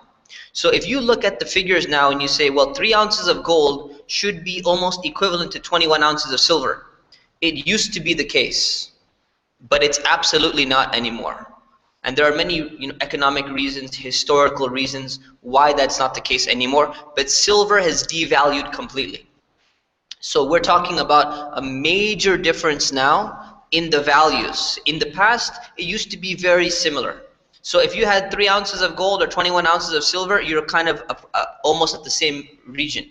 But now things have changed completely. So let's take a look at some of the calculations. How do you figure out what the actual value of gold is? Well, first of all, on the day that you're planning on paying your zakah, you check the gold price. The gold price changes every single day. So last year when I did this seminar, the gold price was 1,576 per ounce. And now, I checked yesterday, the value of gold is 1,277 per ounce. So pretty significant difference. So what you would do is you take the value, so this is the website you go to. You go to Monex, one of the best websites out there, it's a company. You go to monex.com, MONEX.com. And you click on live prices, because it gives you literally the live prices of what the actual value of gold and silver is, and you check the spot market price. Not anything else. You check the spot market price value of gold, the spot market price value of silver. And I checked yesterday, for gold it was $12.77 per ounce, and for silver it was $19.66. $19.66 per ounce for silver. So what do? You simply multiply. So $1,277 gold per ounce, and how many ounces do you have to have in order to pay zakah? 3. So it turns out to be $3,831 is the minimum gold threshold. And for silver, 19.66 times 21 is $412.86. Okay? So you see a huge difference between two figures. One of the figures tells you have to have $3,831 before you have to pay zakah. And the other figure tells you if you have $412.86, you have to pay zakah. So what do? This disparity didn't exist in the past. So now how do we deal with it? So there are two ways to look at it. The ways to look at it is, one, you look at the cost of living in your society. So if the cost of living in your society is very high, and you tend to need more money in order to even survive in that community, you should use the gold value. So if you take a country like the United States of America, for example, cost of living is high. A city like Orange County, cost of living is quite high. So you use the gold value. So if you have less than $3,831, you don't have to pay zakah. Okay, so that's one way to do it. And if you live in another place which is it's considered to be very poor area, and the cost of living is very cheap, really, really low, you should use the silver value. Why? Because if you use the gold value, if you use the silver value, you end up helping more poor people get helped, right? Because more people end up paying zakah if you use the silver value. But if you use the silver value in a very expensive area, you end up paying zakah where you may not have enough to cover your expenses. You're technically considered to be poverty level. Right? If you have only this much money in the bank, you're considered to be at poverty level, depending on how much your general bills and expenses and utilities and all of that stuff is. You could consider to be at that level. So that's my general advice. If you live in a high cost of living society, use the gold standard. And if you live in a place where the cost of living is low, use the silver standard. There's another thing. If you are independent, you are the independent breadwinner of the family or whatever, you're working and all of that, no one else is supporting you, you should definitely use the gold standard. If you are dependent, let's say you're a teenager and you're working and you have a job, but your parents are supporting you as well, then I recommend you learn to give zakah by using the silver standard. So you got your first job, you got your second job, you're earning, you're making money, and now you have $1,000 in the bank account saved up. You're over $412.86 on the silver standard. You should pay zakah to get in the habit of learning to pay zakah, because your parents got your back anyways, right? So it's not a big deal if you're paying zakah. So you're going to be fine. It's better to help the poor people with that money that you have left over in the bank account. So that's what I recommend when it comes to gold and silver value. Okay, so that's the amount. So if you need it again, 3831 for gold standard right now, dollars, and for silver 412.86. Okay, now let's move on to debts and loans. What if you have debts? What if you have loans out there? So there are debts which are due. Debts which are due like now, they're not deferred for later on, they're due right now.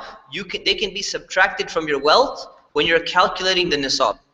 So when you're calculating the nisab, you can subtract those debts, right? So let's say you're going by the silver standard.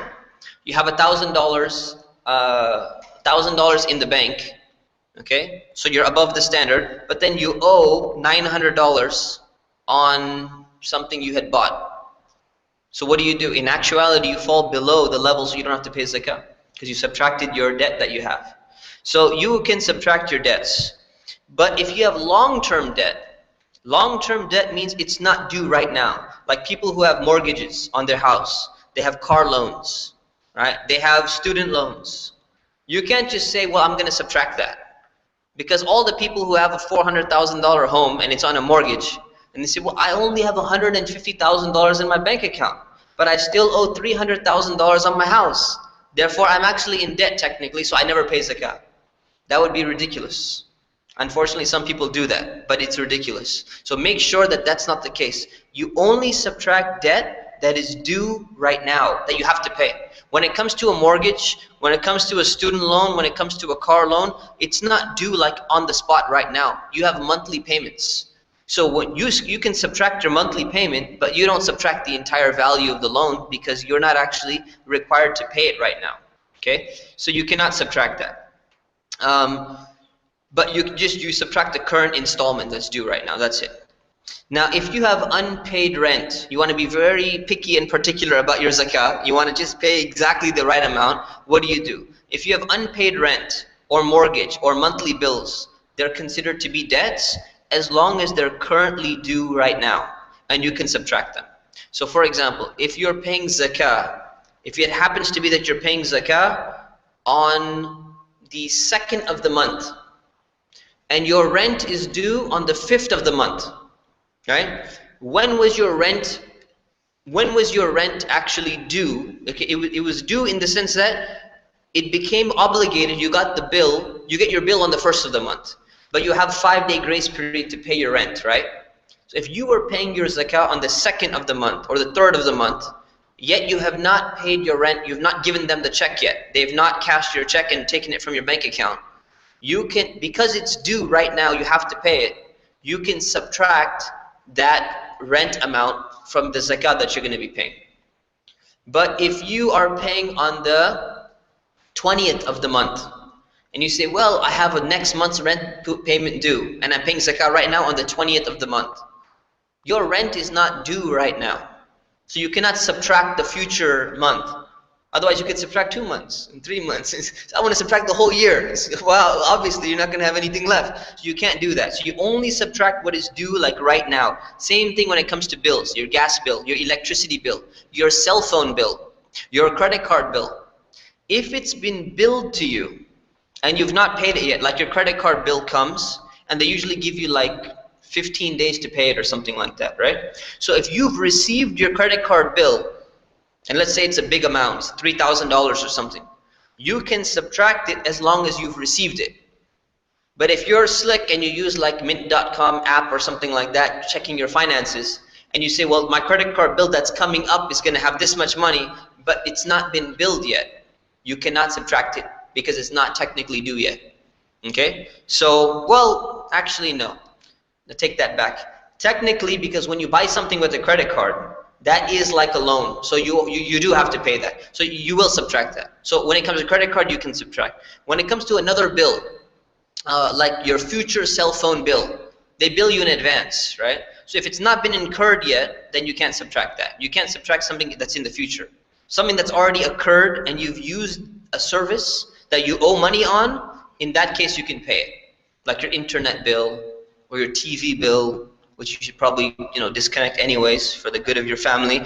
These type of things you should you can subtract on them. When you have a debt which has no specified due date. So many people, they say, I gave my friend a loan, $15,000, and I know he's good for it, but I never told him when he's supposed to pay it back. And so do I subtract that or do I not subtract that? What do I do in that case? If there's a debt and there's no specified due date, what you do is you only subtract it when the debtor, the person who's owing the money, when he makes the intention to pay off the debt. So let's say let's say my friend gave me $15,000, okay, and I have no intention to pay him back right now, and I'm thinking about it, and he says, anytime you want. I said, should I pay you back now? No, whenever you feel like it. I have no need for any of this money. Just take it for as long as you want. You cannot, he cannot, and I cannot take that into consideration until we actually make the intention. I decide, okay, I'm going to start paying off that debt now. I'm going to pay it off now. So then I can start subtracting it. So, I actually want to pay it. If I have no intention of paying it, I'll pay it in a few years or something. The guy doesn't care. I cannot subtract that from my zakat because I'm not actually going to be paying it off in the first place. So it's considered to be a long-term debt that's not due right now. So you cannot subtract that when you're calculating your zakat.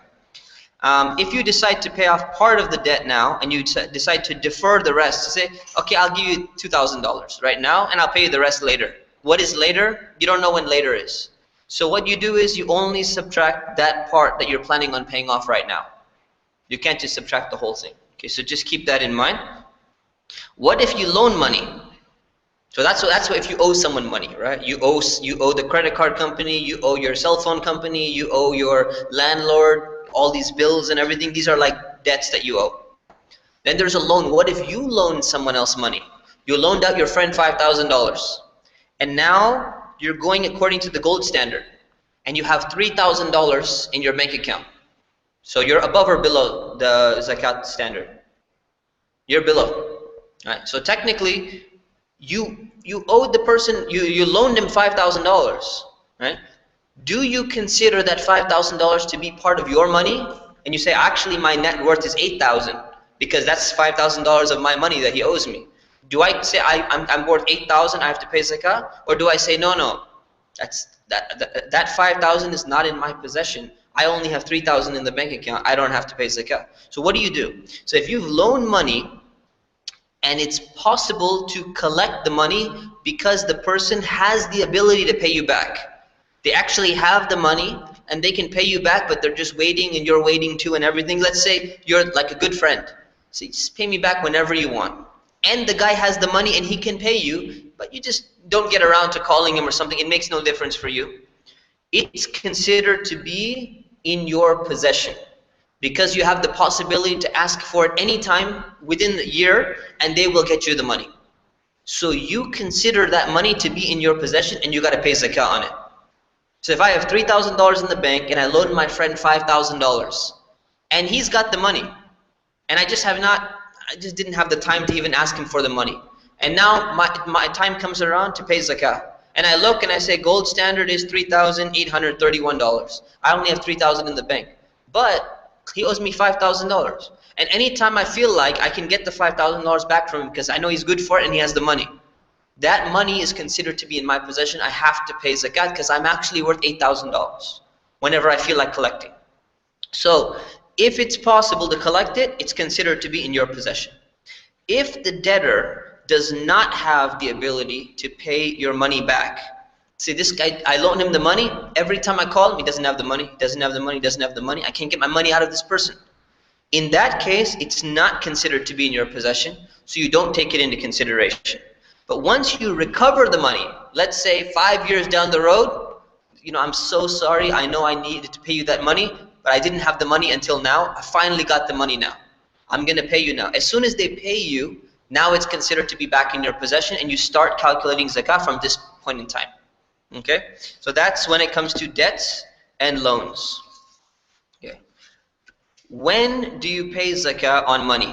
So how do you actually calculate the timing? How does this work? So remember there's a minimum threshold, right? There's a gold and a silver one. So we'll just say it's What did we say? 3,800 and 400. So let's just say for ease, $4,500. Okay. So when a person first acquires enough money, enough wealth that meets this nisab, this minimum amount, they should take a calendar and mark that date. Now, the vast majority of people don't do this, unfortunately, but they should. And it's your responsibility as parents to teach your children that when they get their first job, or not even their first job, when they get some money in their name, grandparents are giving them, Eid money and this money and all of that, and they have a bank account and they have a little, store where they keep their money or something. You have to train them and say, look, the moment you reach this minimum amount of $500 for the silver standard, you mark the date that you got it. So you say, wow, look, I just exceeded $412 or something, which is the zakat amount.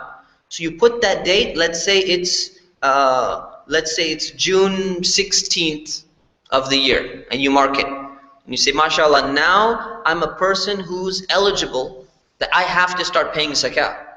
But what you do is you don't pay zakat immediately. So now that you've gone above this minimum threshold, you start calculating now. You wait for an entire year, lunar year, 354 days. If at the end of the year, you look at how much money you have saved up and you're still above the minimum threshold, you're still above the $400, $500, now you need to pay zakat. So that's how it works. So look at nisab as a threshold, like a line on a chart. And your money is going to kind of go up and down, up and down, up and down, all over the place. If you are above this line at the beginning of the year, and you're above this line at the end of the year, you have to pay zakah. It means you've had it throughout the entire year. Okay? And the purpose of that is that you get an entire year to benefit from this capital so that you can invest it and you can make some profit out of it, so that you're paying your zakah from the profit rather than from the capital. That's the intention behind it. Right? So that makes a lot of sense when you think about it.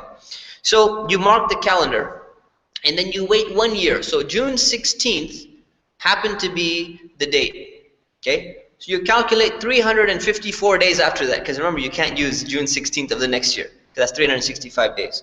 You calculate 354 days and you look at that, what is it, June 16 minus 11, June 5th. On June 5th, you check your bank account again. Am I above that $400 silver nisab or no? If I am, I owe zakah. If I'm not and I fell below, I don't owe zakah and I just start from scratch again. Okay, so that's the way you start calculating. So you have to keep track of, when you started this. Now, if you want to make your life easier, you just simply pick a day in the calendar of the year which you're likely to remember. So Muslims use today Muslims use the lunar calendar on certain times only. We remember the month of Ramadan. So what you can do is you pick a certain day in the month of Ramadan. Say Ramadan the 1st, I'm going to pay my zakah. Or Ramadan the 15th. Or the day of Eid. Or the day of Hajj. Right? I'm going to pay it on the day of Hajj. Or I'm going to pay it on the Muslim New Year. Muharram the 1st. You pick any day in the lunar calendar and you say, this is when I'm going to actually pay my zakah on a regular basis. That just makes your life easier. So for example, me, I pick Ramadan the 1st. It's very easy for me to do so. So I go ahead and I choose that day. Many people choose that as well. So you just pick a specific date that's easy to remember and you say, you know what, I'm going to go ahead and pay all that time. So you mark that date and you say, this is going to be my calculation. Now, if you first acquired the minimum amount of nisab, let's say in 6 months before Ramadan, you got your first job and you finally went above the threshold for the first time in your life, right? So that was 6 months before Ramadan and you say, well, I want to pay Ramadan the 1st just to make my life easier. I don't want to remember this first date. I want to remember Ramadan the 1st. So if you're really picky and you don't want to pay your zakah here, because you say, well, wait a minute. If I pay my zakah this Ramadan the 1st, I've overpaid my zakah because the 1 year has not passed, right? And if you say, well, I'm going to wait till the following year, then you've let 1.5 years go by. So that's not fair either. So you've underpaid your zakah. So if you're really, what you can do is just say, you know what, when this Ramadan comes, 6 months ago, I'm zakah eligible, I need to pay. After 6 months, Ramadan the first came. Now when it's Ramadan the first, if I pay 2.5%, I've overpaid zakat, alhamdulillah, no problem, I get more reward. If you really want to be particular and you say, well, wait a minute, it's only been 6 months, it's not been a whole year. You can take the 2.5%, divide it by the number of months, so you would actually pay how much percentage on Ramadan the first? 1.25%. Because you've not had it for an entire year, you've had it for half a year. So what you're doing is you're paying your zakah early. If it's only been 6 months, but you're trying to recalibrate your date. Because let's say on April 1st, that's the date where you got that amount of money. You got your paycheck, and now you have to pay zakah after 1 year. But you say, you know, I don't want to have to remember April 1st and all of that stuff. That's just a hassle. I want to pay on Ramadan the 1st. So what you do is you calibrate and you say, it's been 6 months since Ramadan the 1st. I'm going to pay 1.25%. And then the following year, I'm paying 2.5%, 2.5%, 2.5%. So you can readjust based on this formula by dividing, taking 2.5% a year, adjusted by the number of months that you've actually held the money. Or you could just overpay if you want.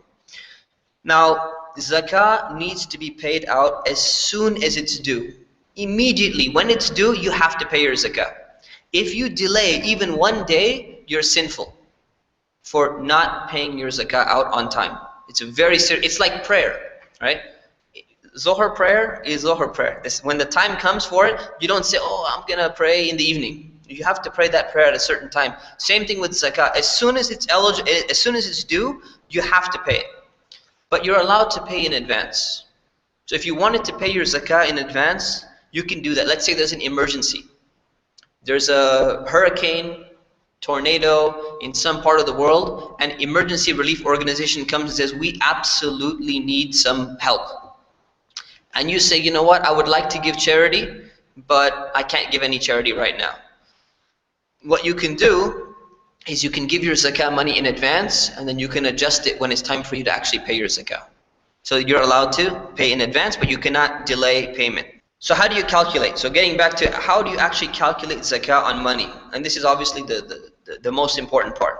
So what you do is, the first thing you do, step one, determine what the start and the end date for your zakah cycle is. Determine what is your zakah cycle. It's a 354-day, 1 year, lunar year cycle. So you determine what is your start date and what is your end date. Okay, mark it on a calendar somewhere.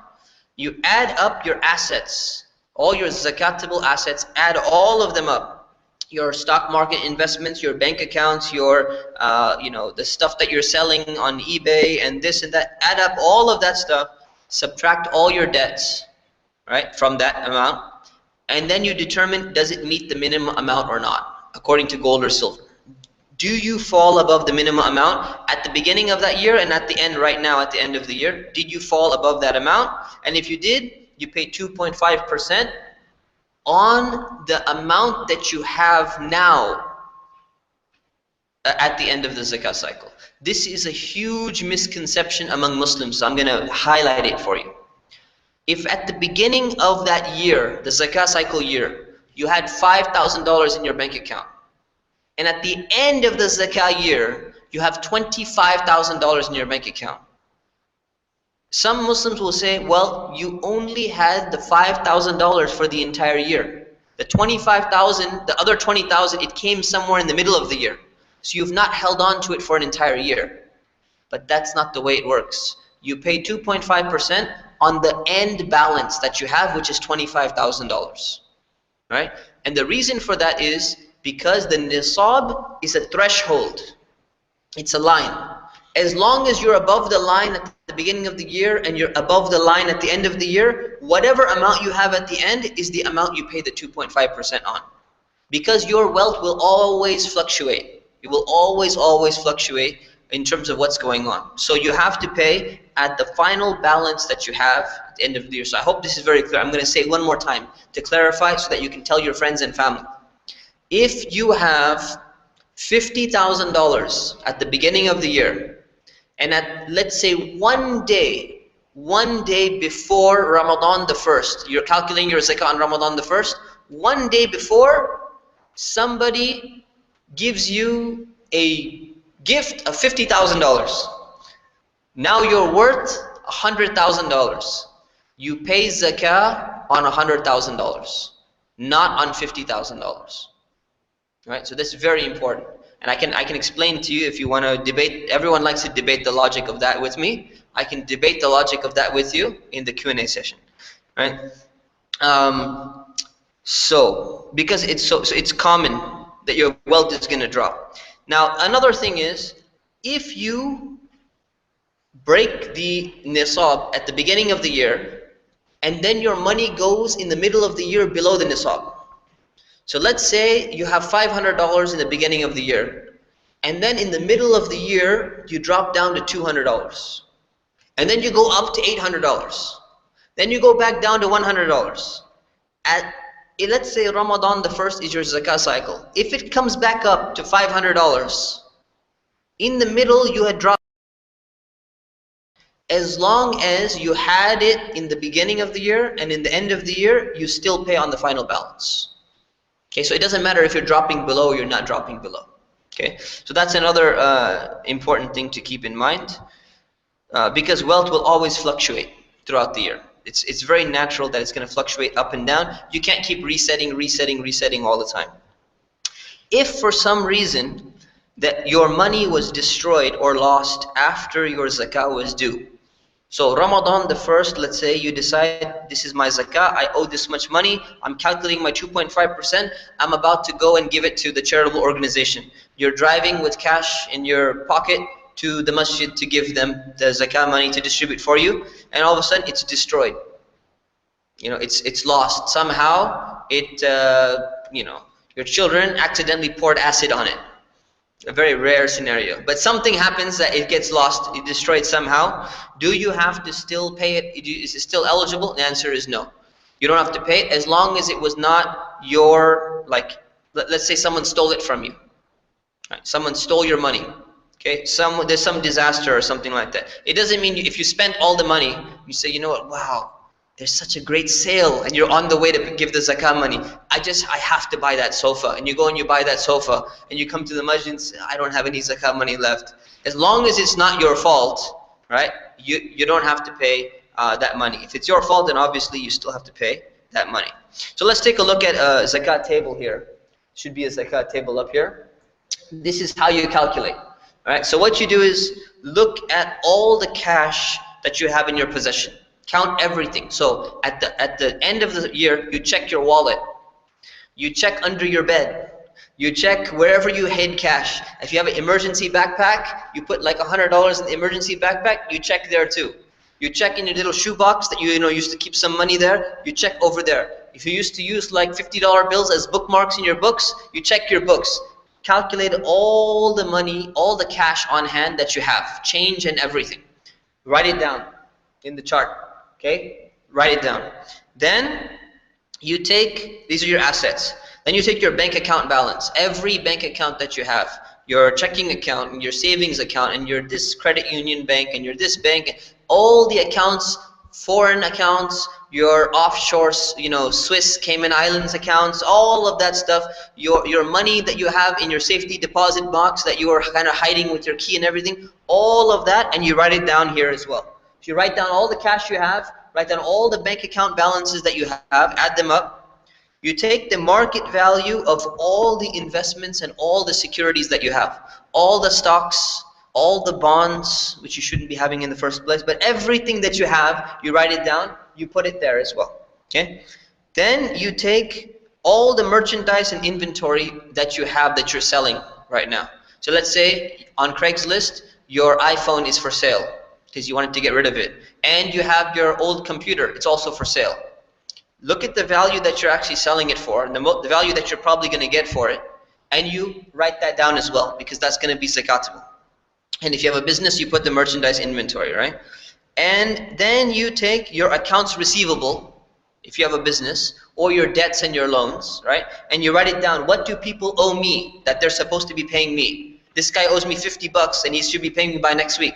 That guy, he owes me $300 and he should be paying me within 2 months. So I should be getting that money very soon.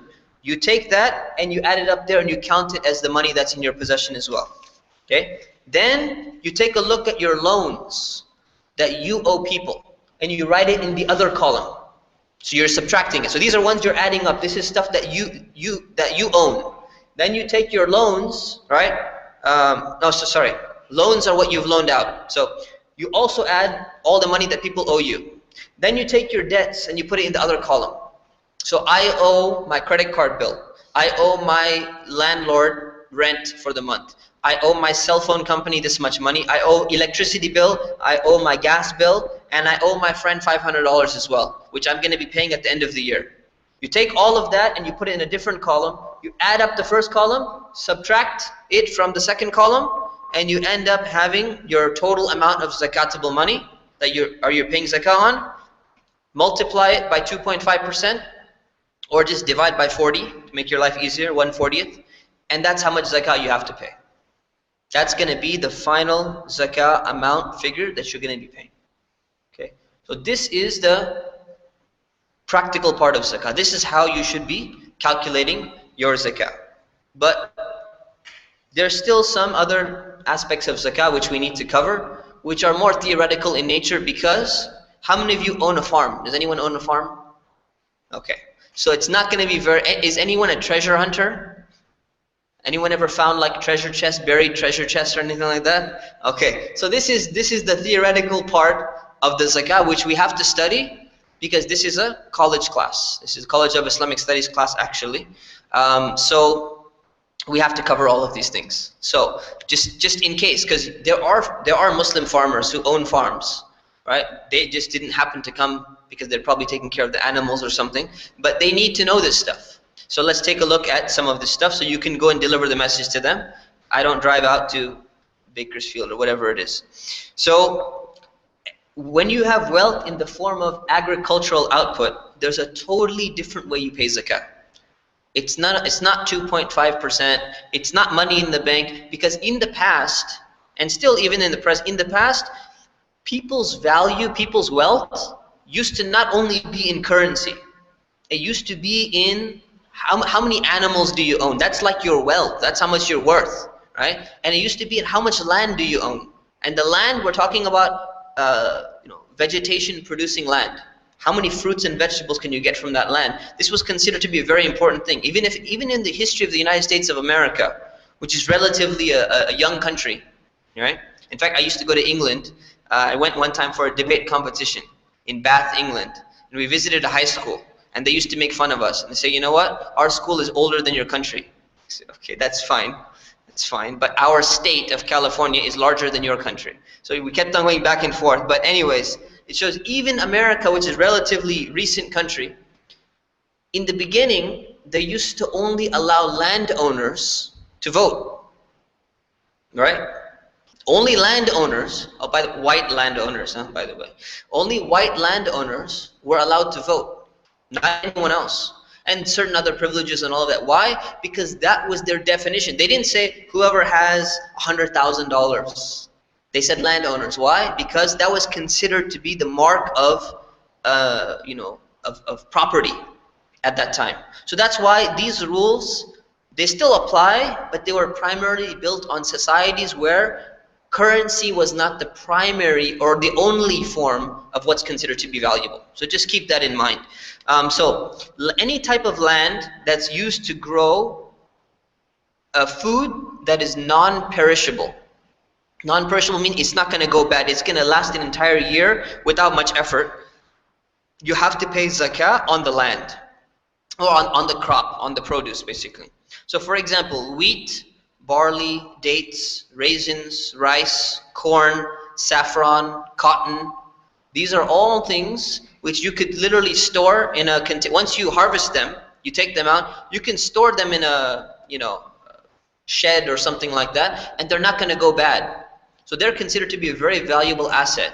And they're growing naturally from your land. Your land is producing that, and there's really not that much effort involved, right? Especially with modern machinery and all of that, it's not that much effort. So they're all zakatable. But grapes, apples, vegetables, they're perishable. They're going to go bad. You can't just keep them in a shed. After 6 months, you come back, and what's going to happen to your grapes? They're gone. In fact, they've turned into alcohol or something like that. So they have no value. In that sense, they're not perishable, so they are perishable, so you don't need to pay zakah on them. So anything that's going to be stored and is able to stay there, you have to pay zakah on that. But what does zakah mean? How do you give 2.5%? It's not 2.5% anymore. So if you have saffron, you have cotton, you have wheat, you don't take 2.5% and give it. So this used to be very common for farmers, a type of wealth. And remember, the people who are getting zakah, they're people who are in need. And they need these things. They need wheat, they need barley, they need food, they need dates, they need all of these things. So you're actually giving them that stuff directly. So farmers are supposed to take part of their produce and give it away to people who are in need, even though they're not paying for it, so they can't afford it. So that's the point of this. So the way that it works is, first of all, there is a minimum amount, the nisab. So what is the nisab, the minimum amount that you actually have to have before you start? If you have a little garden in your backyard and you're growing, I don't know, dates or raisins or something like that, or barley, do you have to pay zakah on that? Well, there's a minimum amount. You have to have 600 kilograms of product before it becomes zakatable. Most people are not going to have that unless you're a big time farmer, right? So 600 kilograms. Now, the way you actually calculate this is there is no 1 year anymore. So it's totally different than money. You don't wait an entire year. As soon as the harvest comes out, you pay zakah immediately on this product. And what do you pay? If your land was naturally irrigated, meaning through rain, through rivers, you happen to have near a river or something like that, meaning you didn't have to put in much work. You own the land, you just put the stuff in the ground, and you live in a place where a lot of rain comes and everything, no problem. Most of the year, it was naturally irrigated, you barely put in any effort, and the stuff grew. Your job is to just pick it out. You have to pay 10% of that crop to the poor in zakah. So zakah is not always 2.5%. It's 10% in this case. If most of the year you have to irrigate the land manually, either through machinery or through manpower or something like that, for most of the year, then you owe 5% on this crop. So it's either 5% or it's 10%. Right? And remember, it doesn't have to be in possession for a year. As soon as the harvest comes, you pay immediately, because you want to give this crop out to the people who need it in the first place. Unlike money, there's one other difference.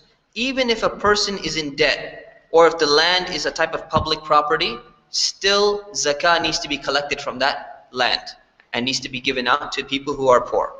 Right? But you're allowed, if necessary, you don't have to pay in crop form. You can actually pay in the monetary value of this zakah of this product that you're getting, according to the actual market value of the crop itself when you're paying it out. Okay, so that's wealth in the form of owning a farm or owning land which is going to produce something. The second one is wealth in the form of livestock. So if you own animals, right, and the animals are grazing most of the year on the land naturally, meaning there's really not much, you're not going and giving them food in a barn. They are going and naturally just roaming off the land, and they're eating and enjoying themselves. And these animals are not for your personal benefit, they're for commercial purposes. You're going to get milk out of them, and you're going to sell the milk. You're going to go and sell the animals, and people are going to eat them, slaughter them and eat them or something like that. Reproduction, animals are a great product because, like cars, diminish in value. Animals, they get pregnant, all of a sudden you have a child, now you just double your investment. You got another child, another animal. So these are not animals for labor or anything like that. These are animals where you're going to be utilizing them to get some kind of benefit for them. These are subject to zakah. So the minimum amount for animals, the nisab, is a totally different table. So the minimum amount is, if you own 5 camels, you have to pay zakah. 5 or more camels, you have to pay zakah, and you give out some of the camels that you own. If you own 30 cows or 30 buffalo, you're going to be paying on the cows or the buffalo. If you own 40 sheep, goats, or lambs, that's the minimum amount. So does anyone here own 5 camels, 40 sheep, or 30 cows or buffalo? Okay, so yeah, ceramic figures don't count. So actual people, live creatures. So what we'll do is, if you take a look at my book, which is available online, Guide of the Believer. Actually, no, sorry, I did not publish this part yet. I'm publishing a book very soon on this, which will have an appendix which explains to you what to do in case a farmer comes and asks you the question. But for now, we're going to skip this part since no one has any of these animals. It's a very detailed chart. If you have this many animals, you pay this much. If you have this many animals, you pay this much. And the Prophet, peace be upon him, specified all the details because animals were worth a lot of money, and they're still worth a lot of money. But this was a very important commodity, for people that they had. So you can pay it in money or you could pay it in animals. And just to show you the balance and the wisdom in Islam, when someone is paying from the animals, let's say you have 40 cows and you're going to be paying zakat from them, you have to be giving out one of the cows or one of the sheep that you have or one of the camels that you have. Every creature has a different value. Some of them are worth a lot because they're strong, they're big. Some of them are really weak. Some of them have a little bit defect here and there or something like that. Some of them don't walk very fast, they don't run very fast. So in Islam, when you give the animal, guess which portion you're supposed to give from. Do you give from the best of your animals or do you give from the worst of your animals? Actually, you give from the middle. You don't give the best of your animals and you don't give the worst of your animals. You give exactly in the middle so that you are neither neglecting the poor nor are you neglecting yourself by having to give up your best animals that are there. This cow produces the most milk I've ever seen in my life. Out of all the cows that I have, you don't have to give that cow. But you don't give the other messed up cow either that's not producing anything, right? So it's in the middle. There's a balance, and it shows you the balance of Islam. The rights between yourself and the individual. And what you find is, in today's world, we have just two extremes, right? We've had in the past, the last 20th century, we've had capitalism, it's all about me. Communism, you don't matter at all. No balance in between. And Islam is that balance.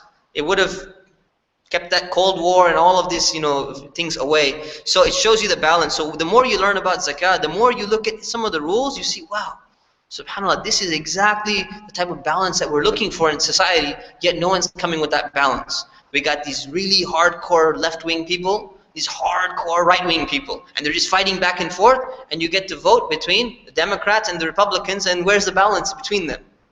Islam is supposed to be that balance in everything. But anyways, moving on, buried precious metals and minerals. If you find certain buried minerals or metals or something like that, and if it's found on public property, and it's clear that there is no owner, and it's very little effort, very little cost for you to actually extract all of that, then this is considered to be like finding a treasure. And people in the past, they used to find treasures. You hear about it in movies and all of that, but it did exist. Some people would bury something in public land and all of a sudden you find some of that stuff. And there are still treasure hunters that exist today. They go looking around for treasures and they find a certain treasure. If you hit one of these, you made a lot of money. So if you find a treasure with very little effort or whatever, you are supposed to pay 20% of the value of that treasure in zakah immediately. Not after 1 year, immediately. Because it's public property, someone else buried it, you just all of a sudden got all of this money with no effort, you pay 20%, that goes to the people who are in need. If you found it on your own land, then it's considered your possession anyways, you don't have to pay that zakah. If it requires a lot of effort to extract it, like currently, people who run gold mines, digging for diamonds and all of that, it costs millions and millions of dollars, digging for oil, just to go and extract it. It might be there, it might not be there. In that case, they don't have to pay zakah on it. They're going to pay zakah from the normal 2.5% of whatever profit that they make from all of that. Right. So the last section is the distribution of zakah. How do we distribute zakah to people and who is allowed to receive it? This is not just anyone. There's only specific people that can receive zakah. So the Quran mentions 8 categories of people in particular. And we have to make sure that we restrict these categories to these 8 people. So categories number 1 and 2, people who are poor and needy. Okay, and basically one of them is a more level of poverty, and one of them is a little bit less level of poverty. So these are basically people who cannot afford the necessary things in life. All right, so what are necessary things in life? All right?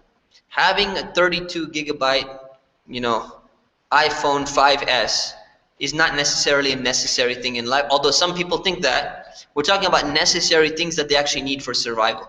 In today's society, depending on where you live, if the public transportation is very unreliable, then you need a car. If it's not unreliable, then you don't need a car. So it really depends. Most people will say that you need a cell phone. You probably do kind of need a cell phone if you want to get a job interview and you want someone to call you back. You do need a phone line. But you don't have to have the AT&T unlimited talk, text, and data plan, per se. Right? So you have to be very careful about when you're defining what need is. So usually this is going to be calculated by the poverty rate in any given area. The poverty rate is very different depending on the region, the city you live in, the state you live in, the country you live in, all of that.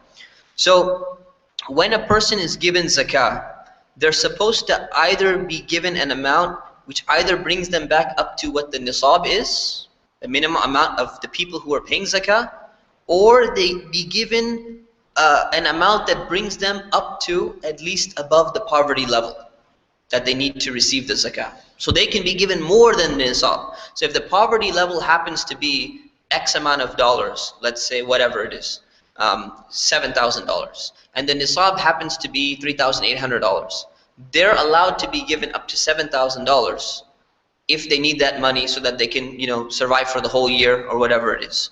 So that's what they're given, and that's who receives it. Now, it's preferable if you're giving zakah, or if you work for an organization which distributes zakah, it's preferable that you give what will help that person become self-sufficient. Because some people, if you give them cash, they may not know what to do with the cash, and they may just blow it on something and not realizing what to do with it. So you're supposed to be giving them, for example, tools for work, give them shelter, pay for their rent, give them a car if they need a car to get around, give them a scholarship for education, or get them into a program where they can learn skills so that they can get a job and they can get on their own 2 feet. So it's preferable that if you have the opportunity, instead of giving cash, you can give one of these things. Or you give, for example, a grocery store card, so that you make sure that this is not going to be spent on, some random thing that they don't need. So it's whatever you give, as long it's preferable that you give whatever's going to help them get back on their own 2 feet, because that's what the point of the zakah is. So number one, 2 categories, poor and the needy. It's mentioned in the Quran as 2 categories. I just grouped it here as 1 category because they almost fall in the same group. Number 2, people who are employed to collect zakah, or people who are employed to distribute zakah on behalf of a recognized Muslim authority. And that's a very important caveat there. So if someone is employed to collect the zakah or distribute the zakah, they are allowed to receive money which is coming from zakah. So zakah is allowed to be used to fund that, as long as you're working for a recognized Muslim authority. So that doesn't mean that all of a sudden you say, okay, well, I'm going to go to my friends, say, don't worry, you give me your zakah, I'll make sure it gets distributed, and of course I'm going to take my own cut. You can't do that. Everyone will open up shop and say, yeah, this is my new profession now, You give it to me, I'll handle it. This has to be on behalf of a recognized authority so that there's no abuse in the system. So if you work for, let's say, an Islamic state, hypothetically, even if you're not considered to be among the poor and the needy, you can take a salary from the zakah money because you're helping to redistribute and collect the zakah, because you're working in that field. Which means that the institute is a very interesting insight here. The institution of zakah, which was primarily supposed to be for the poor and needy, in order to make sure that it gets collected and distributed properly, Allah has specified in the verse that you're allowed to take part of it as your salary to make sure that the system runs properly. So in Islam, it's not all about everything is voluntary. You know what? Everything should be charity based. We need 10 volunteers to help collect zakah, and we need 10 volunteers to help go and distribute zakah.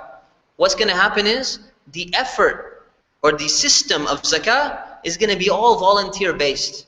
And if that happens and it breaks down, it's not going to function properly. So what you have now is you have a system which becomes inefficient. So Allah actually said you can utilize the zakah money, part of it, to actually help make sure the distribution of zakah is being equitable and fair, and it's running the way it's supposed to run. Which really teaches us a lot about the idea of charity, the idea of non-profit organizations, and the idea of, like, volunteers versus paying for certain work. It's a very, very interesting concept. You could really reflect upon it more and more. And the reason why they're receiving it is because the effort that they're putting in is preoccupying them from going and working in another field. So let's say someone is going and collecting zakah and distributing it, and it's taking 40 hours a week for them. They could have gone and worked in another field, but now they spent their whole week doing this work. They can't do any of the other work. So how are they supposed to make a living? They took out the time for this, so therefore they get rewarded from the zakah as well. But of course, this is only allowed when you get exactly the same amount of money that this type of work would normally get. So you can't work for a zakah organization and say, well, my salary is $150,000. Well, what do you do? I redistribute zakah, to different places. Okay. In America, doctors make 150K. Lawyers maybe make 150K, but people who simply just make phone call and distribute zakah, that type of work is not valued at that level. So it has to be at the value in your society of that type of profession, how much it actually makes. It has to be on par with that. Every job has different values. So it has to be fair, and it has to be according to the values so that there's no abuse there. Right? Otherwise, everyone will want to become a zakat collector. Right? Say, well, 150? Okay, sign me up. So they should not be given more than that, and that's according to your culture and your custom. Category number 3, peoples whose hearts need to be softened towards Islam. In the Quran it says mu'allafatul qulub. So what does this mean?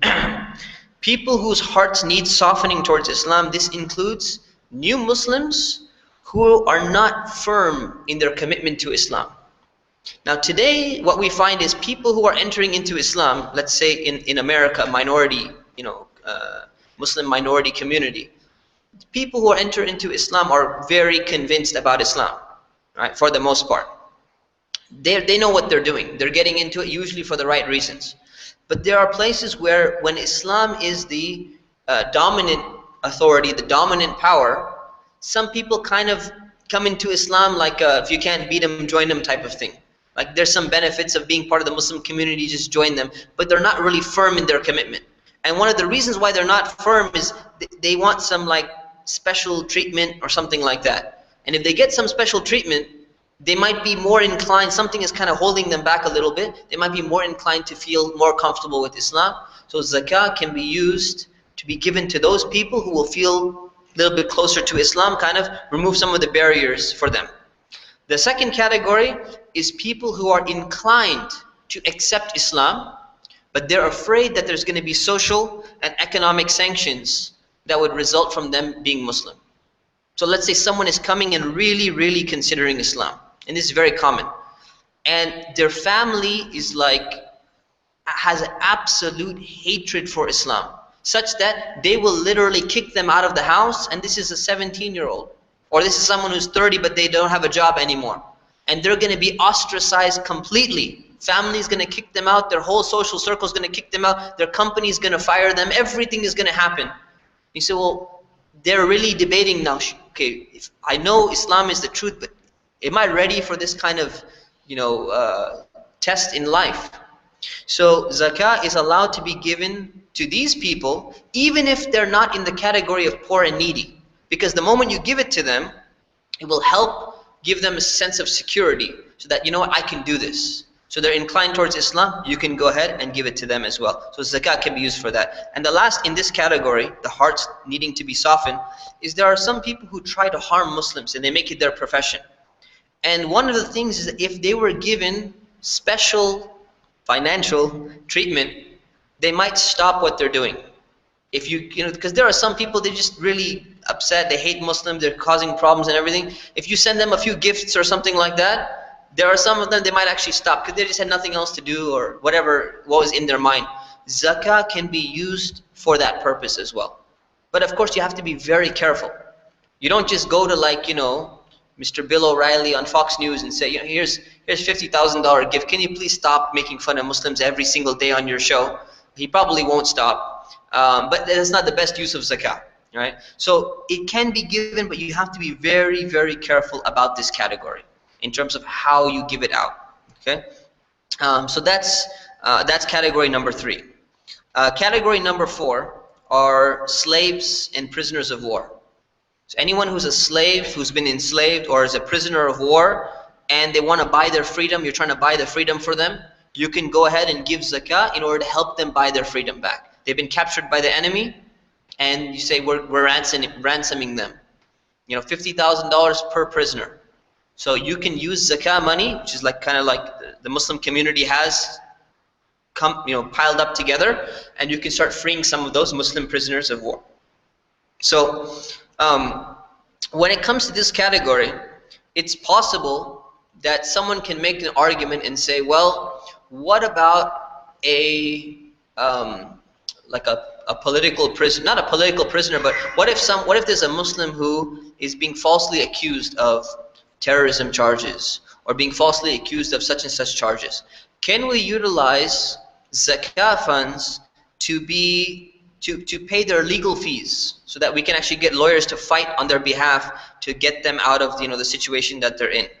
So it's possible that they might be able to come into this category, except there's only one problem, and that is there's uncertainty that their freedom will be guaranteed or not, because you're just paying the lawyer, and they may win the case, they may not win the case, right? So this actually requires a little bit more research. I think scholars need to put in more research and more discussion into this before coming with a conclusive answer. Category number 5, people who are in debt. So people who are in debt and they don't have enough money even to cover their necessary expenses like house, food, marriage, family, all of that. You give them enough so that they can pay off their debt, because technically they have to subtract their debt, so they become considered to be poor and needy. Category number 6 is funding the defense of Islam and Muslims. Okay, funding defense of Islam and Muslims, what we consider jihad.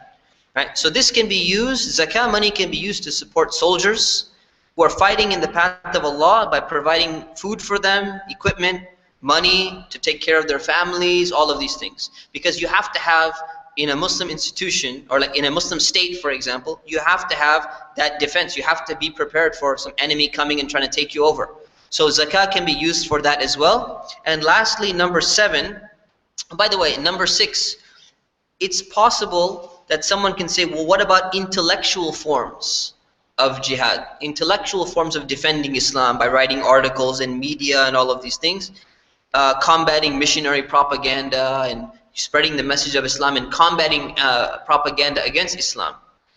It's possible to kind of stretch this category, but again, I think it needs more research from scholars before we make a conclusive decision on that. And number 7, a stranded traveler. So there's a traveler who's somewhere and they're stuck in a foreign land and they don't have access to their money. This is incidental poverty. They don't have access to their money right now, and there's no Western Union, nobody can wire them the money, but they have a lot of money at home. They're allowed to be given zakah so they can get back to their home, their place of residence where they have access to the money. Now this is very rare nowadays, but it used to be very common. Someone who's stranded traveler, wayfarer, you can give them you can give them some zakah, or you could even give them a loan. But usually, if you didn't see them again, the loan wouldn't do much. So these are the people who can receive zakah. Who cannot receive zakah? Number 1, zakah cannot be given to fund a public work. You cannot give zakah to fund a school, a mosque. The money cannot go to the mosque. A hospital, a bridge, streets, something like that. It cannot be paid for any of these public works. And it cannot be used for paying the shroud or the burial of someone who's passed away, because it's not possessed by them. So zakah is supposed to be possessed by an individual. It's from one person to another person, and they actually have possession of that money. Whereas these things are not in the possession of any individual person. Right? So you cannot be used to fund any of these things. So this is something we should really keep in mind. So when you're donating to a school or a hospital or to a mosque even, You can't just give your zakah funds. That's a completely different fund. The zakah has to go to the people who fell into the other categories we just mentioned. So number one, you cannot give zakah to any type of public work. Number two, non-Muslims. So zakah is not to be given to non-Muslims. And the reason for that is because they don't pay zakah in the first place. Zakah is only collected from Muslims, so it's redistributed back to Muslims. But of course, non-Muslims can always receive regular charity. So Muslims who should be learning to be charitable, they can give non-Muslims charity in any way, shape, or form, as long as it's not in the form of zakah. Because it makes sense that the people who are paying in zakah, guaranteed paying in, they're also the ones who are going to be receiving it primarily. Number three, zakah cannot be given to the dependents of the person who's paying zakah. So what does that mean? It means you can't give zakah to your own parents or your own grandparents, right? Because even you say, well, my parents, they're poor. Well, technically, if you are giving zakah and you're rich enough to give zakah, your parents should not be poor, because it's your job to support your own parents. I know this is not part of American culture, but in Islamic culture, you're responsible of taking care of your parents, and likewise, you're responsible of taking care of your children. So you cannot give zakat to your children or your grandchildren, or even to your wife, because you're responsible as a man to be taking care of your wife. You can't give zakat to your wife. Why? If you give to any one of these, it's actually coming back to you, because it was your responsibility to take care of them in the first place anyways. So it's the benefit that you give when you give zakat cannot come back to you in any way, shape, or form. So I'll give you an example. If you give zakat to a Muslim organization or to any organization, and somehow they utilize that zakah money, let's say for a political cause or whatever it is, and they make some pens with their logo on it, and they make some notebooks, and they make some coffee mugs as part of their advertising plan. And now all of a sudden you go and you get that coffee mug as a donation, as a gift or whatever. And you're drinking coffee from that coffee mug every day, but the zakah funds were used to fund that coffee mug. That's from your own zakah payment. You're going and benefiting back from it yourself. You're not allowed to do that. But sometimes Muslim organizations, they don't realize what they're doing, and they're using zakah money, and they're giving out these items for free, and you end up using them yourself. This is definitely not allowed, because you're reaping the benefit back yourself. So when it comes to something that, is the benefits coming back to yourself, you can't do that. You're not allowed to do that. However, if you have dependents who are not being taken care of properly by people who are in charge of them, then you can go ahead and give something to them. So that's one exception. If someone is not being taken care of properly, you can go ahead and spend it on them. So let's say, it's your sister, right? It's your family, but your sister, once she's married, it's not your responsibility anymore, right? To be taking care of her. It's her husband's responsibility, or whatever it is. But now she's not being taken care of properly. In that case, you would be able to do it, because it doesn't come back to you directly, and you're not really responsible over her. However, a wife can actually give zakat to her husband. Why? If he's poor, right, the benefit is not really coming back to her, because it's his responsibility to be taking care of her. It's not her responsibility to pay anything from the household. It's a man's responsibility in Islam when you get married. So if the guy gets poor and he loses his job and he needs some money, but the woman got all her jewelry in the bank account and everything, says, okay, you know what, I need to pay zakah. Who better to pay zakah than to my husband, who actually needs to support me? He's one of the people who's in need of money. Rather than getting it from someone else, you can get it directly. So you're actually allowed to give zakat to your husband, but not to your wife. And if I were to ask you the question why, you should be able to answer, because the husband is responsible for supporting the wife and not vice versa. So the benefit doesn't come back to you in reality. It's not like some added benefit that you're getting back. Number 4, you're not allowed to give zakat to a person who is capable of working but chooses not to work out of laziness. Someone who just wants to be a bum and they just want to watch TV and they don't really want to work, zakah should not be given to this person. And traditionally it was never given in Islamic State. So anyone they say anyone who's got, a man generally, who's got some muscle, they got some energy, they can move around, and they could go and start chopping some trees or doing something, but they just don't want to work, and it's pretty clear they don't want to work, you don't give them zakah, because then they're going to be defeating the purpose. Zakah is not to leech off of other people. Zakah is to get people back on their feet so that they can become part and parcel of community. And number 5, zakah cannot be given to someone who's a direct descendant from the bloodline of the Prophet, peace be upon him. Okay, so some scholars said this was only during the time of the Prophet. Others extended it and said, no, we give special treatment to the family of the Prophet. So we should be helping them with charity anyways if they're poor. Not giving them zakah, but giving them general charity. And this is kind of a way of honoring the Prophet. It's not so much because of the people. It's a way of honoring and respecting the Prophet.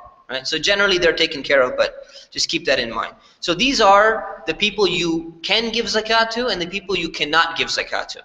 The last thing is distribution rules and priorities, and then we're done. The distribution rules are zakah can be distributed anyway among the categories. So any of the categories, let's say you have $5,000 to pay in zakah, you can divide it however you want. So if you give 1,000 to the poor and the needy, you give 1,000 to prisoners of war, you give 1,000 to people whose hearts need to be softened, and you give 1,000 for military purposes. You can divide it in any way you want, but you should be careful to never neglect the poor and the needy, because they're the primary recipients. So if someone says, you know what, we're going to put all of our money into helping fight off the people who are against Islam, and yet you have so many people who are poor and needy and they end up suffering. Never neglect the poor. So just try to not focus everything in one area where you end up neglecting the poor. As long as you're taking care of them, because they're the primary recipients. It is preferable to distribute that money according to the needs of the Muslim community. So you have to know what the needs of the community are. That's why if you give it to an organization, they understand these things better and they can distribute it more equitably. It's recommended, highly recommended, that you distribute your zakah locally. Why? Because it's collected from the same people. So the amount of money that you make in America, if you're sending all of your zakat to another country, the amount of money that's needed to live over there, that should actually be taken, and the amount of money that people make in that area, in the same field, what should be happening is the people of that area should be redistributing to the people of their own locality. And you, in your area, should be redistributing to the people of your own locality. Because the cost of living is kind of on par with how much people generally make in a certain field. So the essential principle is to redistribute the money of zakah back to your own locality, your own state, your own county, whatever it is generally. But you know what a lot of people do is they always send everything back home or to a different country or something like that. If it's really, really an emergency, that's a different case. But we shouldn't make this a habit all the time. It's also recommended to give to your relatives first. Doesn't matter where they are. If they're abroad or not or whatever, your relatives take precedence as long as they meet the requirements of zakah. They are among the category of being poor and needy. They are the ones who take precedence and they should be given that. You can either give it to the individual yourself or you can give it to an organization that distributes it. But my caveat here is be careful, make sure that you give your zakah to a responsible organization that does 3 things. Number 1, they screen fictitious claims, because there's a lot of fictitious claims to zakah. So someone that screens these claims and makes sure that the people really need this money. They check for people who don't want to work but they're capable of working. Number 1. Number 2, an organization that has minimal overhead. They don't have excessive overhead. So when they fly over to distribute zakah in wherever part of the country, they're not flying business class or something like that, you know, and using the zakah money for that. They're actually using what they need. And number 3, they're very cautious about how the zakah is being distributed. So that's, I would recommend you have those organizations primarily. When you're distributing your zakah, you must have the intention that this is zakah when you're paying it out. So your intention should be clear-cut that this is zakah that I'm paying out. And another note on the side, by the way, is when you're giving your zakah and you have the intention that this is my zakah money, you should not shy away from taking a tax break or a tax advantage from this charity that you're giving. So it doesn't mean that, you know what, now that I've given this as zakah, I shouldn't claim a tax deduction on my taxes. No, you should, because why wouldn't you? right? There's no reason that you shouldn't, and it doesn't decrease the value of your zakah anyways, because the amount of money that you gave to the poor, it got to the poor as they needed. So you don't need to worry about claiming tax deduction. In fact, you should claim a tax deduction. The second thing is you can pay in advance, like I mentioned, but you cannot backdate zakah to something. So you cannot go and give it, you put some money in the donation box and you give a donation to the masjid. And then all of a sudden you came and you attended the zakah seminar and you realize you're not allowed to give zakah to the masjid. And you thought that was going to count as your zakah. You cannot go and say, oh, okay, I changed my intention. That money was my zakah money. You can't do that. You can't backdate and say, oh, that's what I meant to give zakah actually. Right? So if you go and you give to a charitable, you give a person on a street, let's say there's a poor Muslim on the street and you give him $500. And then all of a sudden next week it's time to pay zakah and you're like, oh, you know what? I should have counted that one as zakah. You can't backdate your intention, but you can forward date it, or you have the intention when you're paying. It is not a requirement to notify the person that you're giving them zakah. You don't have to, if you're giving it yourself, you don't have to go and tell someone, hey, you know what? Looks like you're in difficult circumstances. Here's some zakah money. You don't have to tell them. You can just simply give it to them as a gift, unless they ask you. If they ask you, you can't lie to them.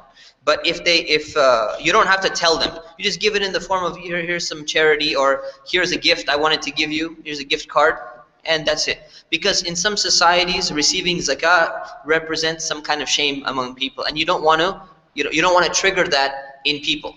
So people who are in need, you shouldn't make them shy away from receiving something. So sometimes it's better to just give it to them, like here's a gift for you. Here's a gift card. I have $200 gift card to a grocery store or something. Just we decided we chose this and we're going to give it to you as a gift. They don't have to know that it's zakah, but you need to know that this person is qualified. So as long as you know that they're qualified for zakah, you can give it to them, but you don't have to tell them that it's zakah. If you find out afterwards that the person was not eligible for zakah, it turns out they looked like they were really, really poor, but actually they had this retirement account of $100,000, or they had this offshore bank account or something like that, your obligation is still considered discharged. You don't need to give zakah again, as long as you put in some real effort to determine whether this person's state is legit or not. If you didn't put in any effort at all, then it's your fault, so you have to go and pay zakah again. Zakah can be distributed in any form of wealth that's going to benefit the person. So you're allowed to give medicine to a person who needs medicine, and that counts as the zakah. So if someone comes and says, look, I have this medicine, I need this medicine, this is going on, and you say, you know what, I don't want to give cash to this person just in case. I'm going to give them that special medicine that they need. I'm going to give them the value of that and give them the medicine. You can go ahead and distribute that as long as it's benefiting them. What you don't do is you come and you say, oh, you know what, I need to give zakah. Okay, here's my old piece of junk 486 computer, which no one wants. This has about $50 value. Yeah, here's a computer, go enjoy yourself. That's not gonna, because they don't need that, right? So you have to give them something that they need, that's gonna benefit them. And in fact, it's recommended to distribute it in the form that's gonna help them the most. So if they need that medicine and they're gonna go buy it anyways, you wanna make sure you give them that medicine. And lastly, zakah is allowed to be paid out in increments by a zakah organization who's collected it in order to help the person manage their wealth. So if you know someone and you just give them a lump sum of $3,000 in zakah, and you want to help them for the entire year, get them back on their own feet, but you know that they don't have the money management skills, it's allowed to take the 3,000 divided by 12 and just give them monthly payments. Here's another 300 bucks this month, there's another 300 bucks this month, and you give it to them on a monthly basis. If you're an individual, right? If you're an individual, remember I said you're not allowed to delay your zakah? So as soon as it's due, you have to pay it out.